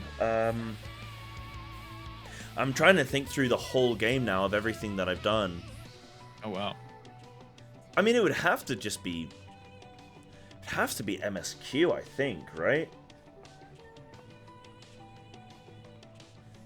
I'm trying to think. Is combat though? Or yeah, is combat defined as like raids, like raid/trials, or? Yeah. Hmm. I think, or is okay. it kind of like vanity no. side things, right? Like, is it MSQ? I don't think MSQ would be like side content, right? I have very much took to the glamour system, actually. I'm even considering leveling a warrior just so that I can get a certain PvP glamour. Oh, why, yeah. Wait, why do you need warrior for PvP? There's this incredible looking PvP set that only warrior can use. This might be a fun thing for you to do today if you got nothing else to do. Go check out all of the PvP sets, like all the glamour. There's some insane ones, dude. Have you seen them They're really all? good, yeah. When they came out, I think last patch, yeah. Really? So you've seen the warrior tiger thing? Maybe. There's like a helmet and it's like got tiger faces on. Oh, what, on either side? Yeah. Yeah. Yeah, that's the set that I want. But then also, have you seen the summoner one? I can't remember. With the deer ass? The deer ass. With the deer ass. You would remember it, Russ. I don't know. Go look at the summoner deer ass. Get someone in your chat to link it, dude. It is the most bonkers set I've ever seen. Oh, these are old ones. Okay, yeah. I've only seen the recent edition ones, yeah. Okay. Deer ass. Yeah, the deer ass. Have you also seen the Garo sets as well? PvP sets? I don't know. I've seen like some Terminator kind of like RoboCop looking stuff. Yeah. I think. It's like, do you know what Garo is? I didn't know what it was before this either. No. It's like some show from like the 1920s.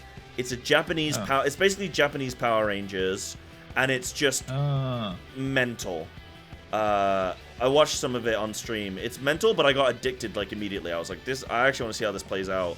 But it's like a crossover with Final Fantasy in that show. It's really cool. So you check out those TSS as well. So yeah, for me, Glamour has been the system I've probably gravitated towards the most. Yeah, I was gonna say like Glamour and recently fishing. Yeah, but I do want to try out some other hand jobs as well. Some other what? Crafting jobs. I see how you got Partner Plus. What about this question? Since you go between WoW and FF, how do you feel about the 2.5 second GCD and OGCD setup of FF compared to WoW's smaller rotations of proc-based combat? Do you want to jump on that first, Russ? Yeah. Yeah, so I think it's kind of fine. I feel like there's enough off global cooldowns, at least from what I've played. There's enough off-globe cooldowns and like planning ahead that I don't notice really the global. The only time I think that I have noticed, I think it's more directed at you because you switch between, whereas I've been like off WoW, so I'm kind of getting used to the FF thing. Like it must be quite jarring going between the two for you, but yeah, like the only time I felt really like not bad about it, but just like I've noticed it really is if I'm like spamming a button to try and get my ability off, and like I feel like it would have, from playing WoW for so many years, like it would have gone off by now, so I switch to the next button, and sometimes I break my combo because I'm Yeah.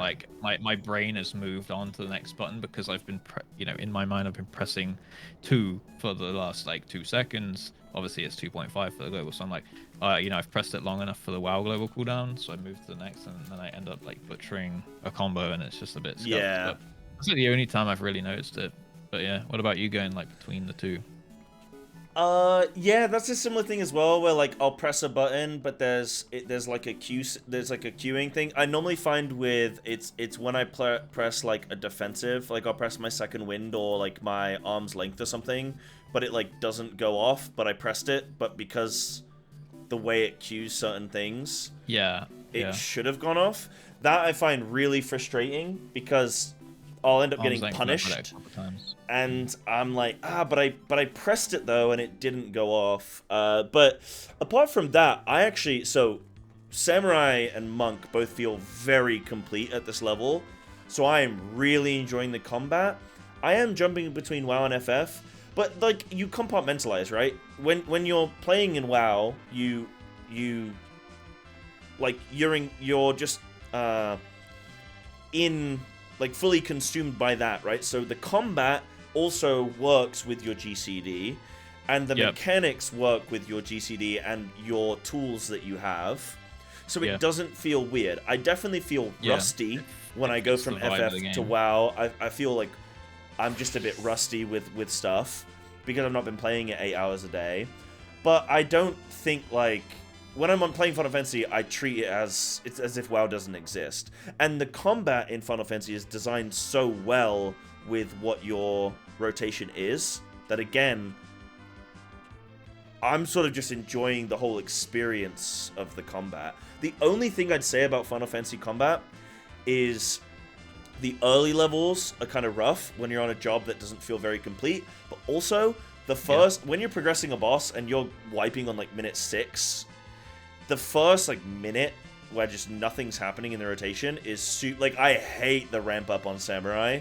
The first like 30 seconds of combat is hella boring, and then mechanics start happening, and suddenly I'm just like, now I'm in the groove, and I quite enjoy it. Yeah.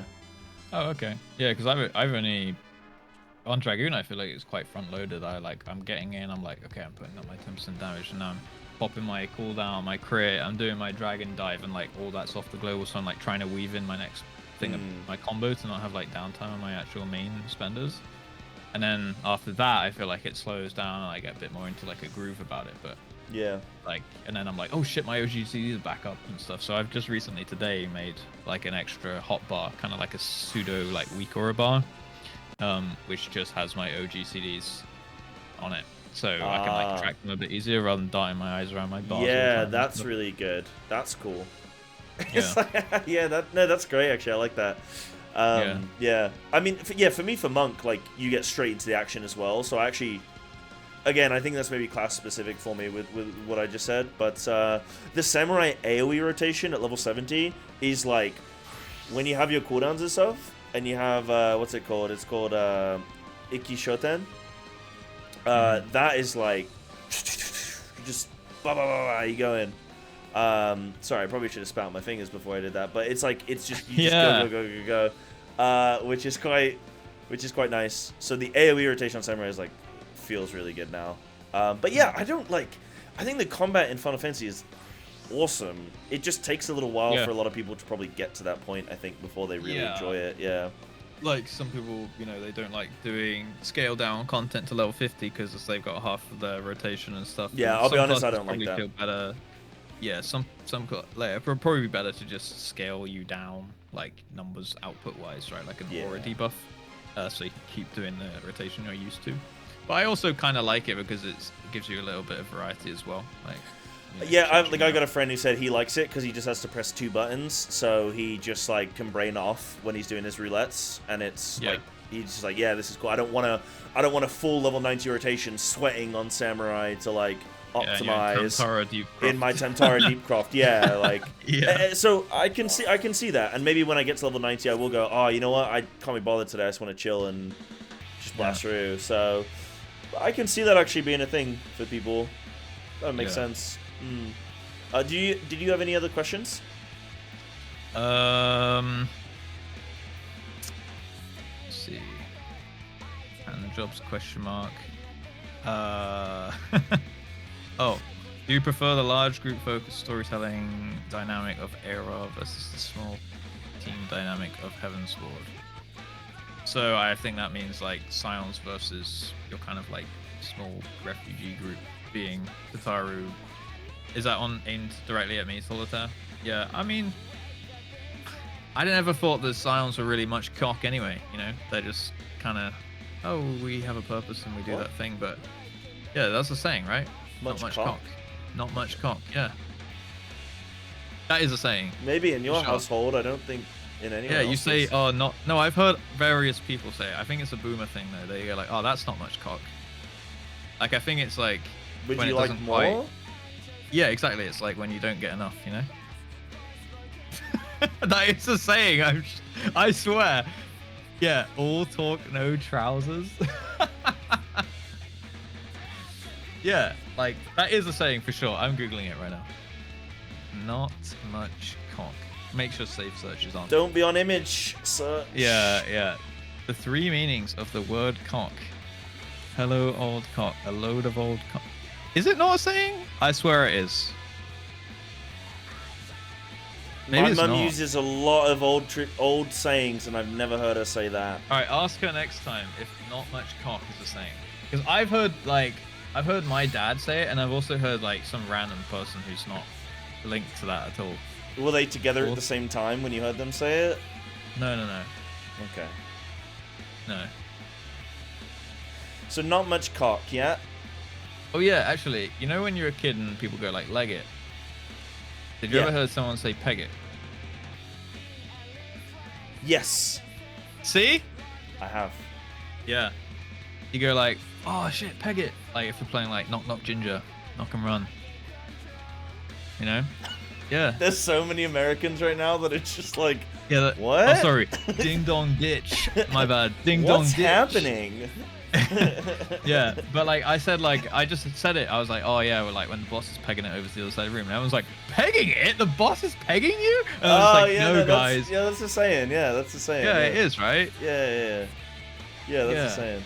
Just had to get a second Brits backup there. Okay, so not much cock. What was that in context to? So like when you say like, oh, like I tried that one, but it wasn't much cock. No, I got the. I swear, I mean, that's what? What's so you're saying about with the Scions, yeah? Yeah. So I thought the Scions were a bit like they're all like, "Whoa, we're the Scions," and they're just like all pretty much useless, and it's pretty much just me and Alfie who are actually doing anything, and that's at a push. I'm hoping they get better though. Obviously, we've only found Justruss so far. Thancred started doing stuff. I made a tier list of all the characters at the end of Era, so I'm very interested to see how my opinions of them change over time. I kind of want to do one of those for Stormblood actually, because something pretty sick, and obviously the dynamic changes and stuff, and characters change, and like the dynamic changes with everything. So. I kind of want to do one of those as well. Yeah, I'm kind of cool with us splitting off into groups because I actually kind of like it. Because then you sort of like, oh, where's this character? What are they doing? Like, some of them it's like, are they alive? Are they dead? What are they doing? Where have they been? Are they going to come back? When are they going to come back? What are they going to come back with? Like, like you mentioned earlier today, like Orange, and you're like, well, are we going to find out about that? And like, you know, it just, I actually really like that not everything is happening on screen.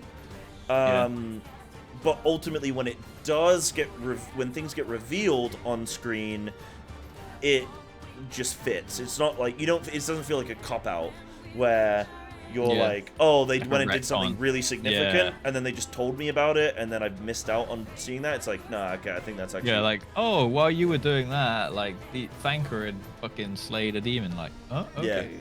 Yeah, Thanker just soloed every Ascian or something, and you're like, oh, okay, I guess that's not a problem anymore. It's like, that would be shit. Yeah. By the way, Decadence confirmed it's an old person saying. And it's not much cop, by the way. COP, not cock. Is it? Oh, I've heard it's not much cork. like Not much Caulk. Cork. Nice. Cork. Not much Yeah, cork. but like you can forgive me for thinking someone going cork sounds like cock when they're like that's not much cock.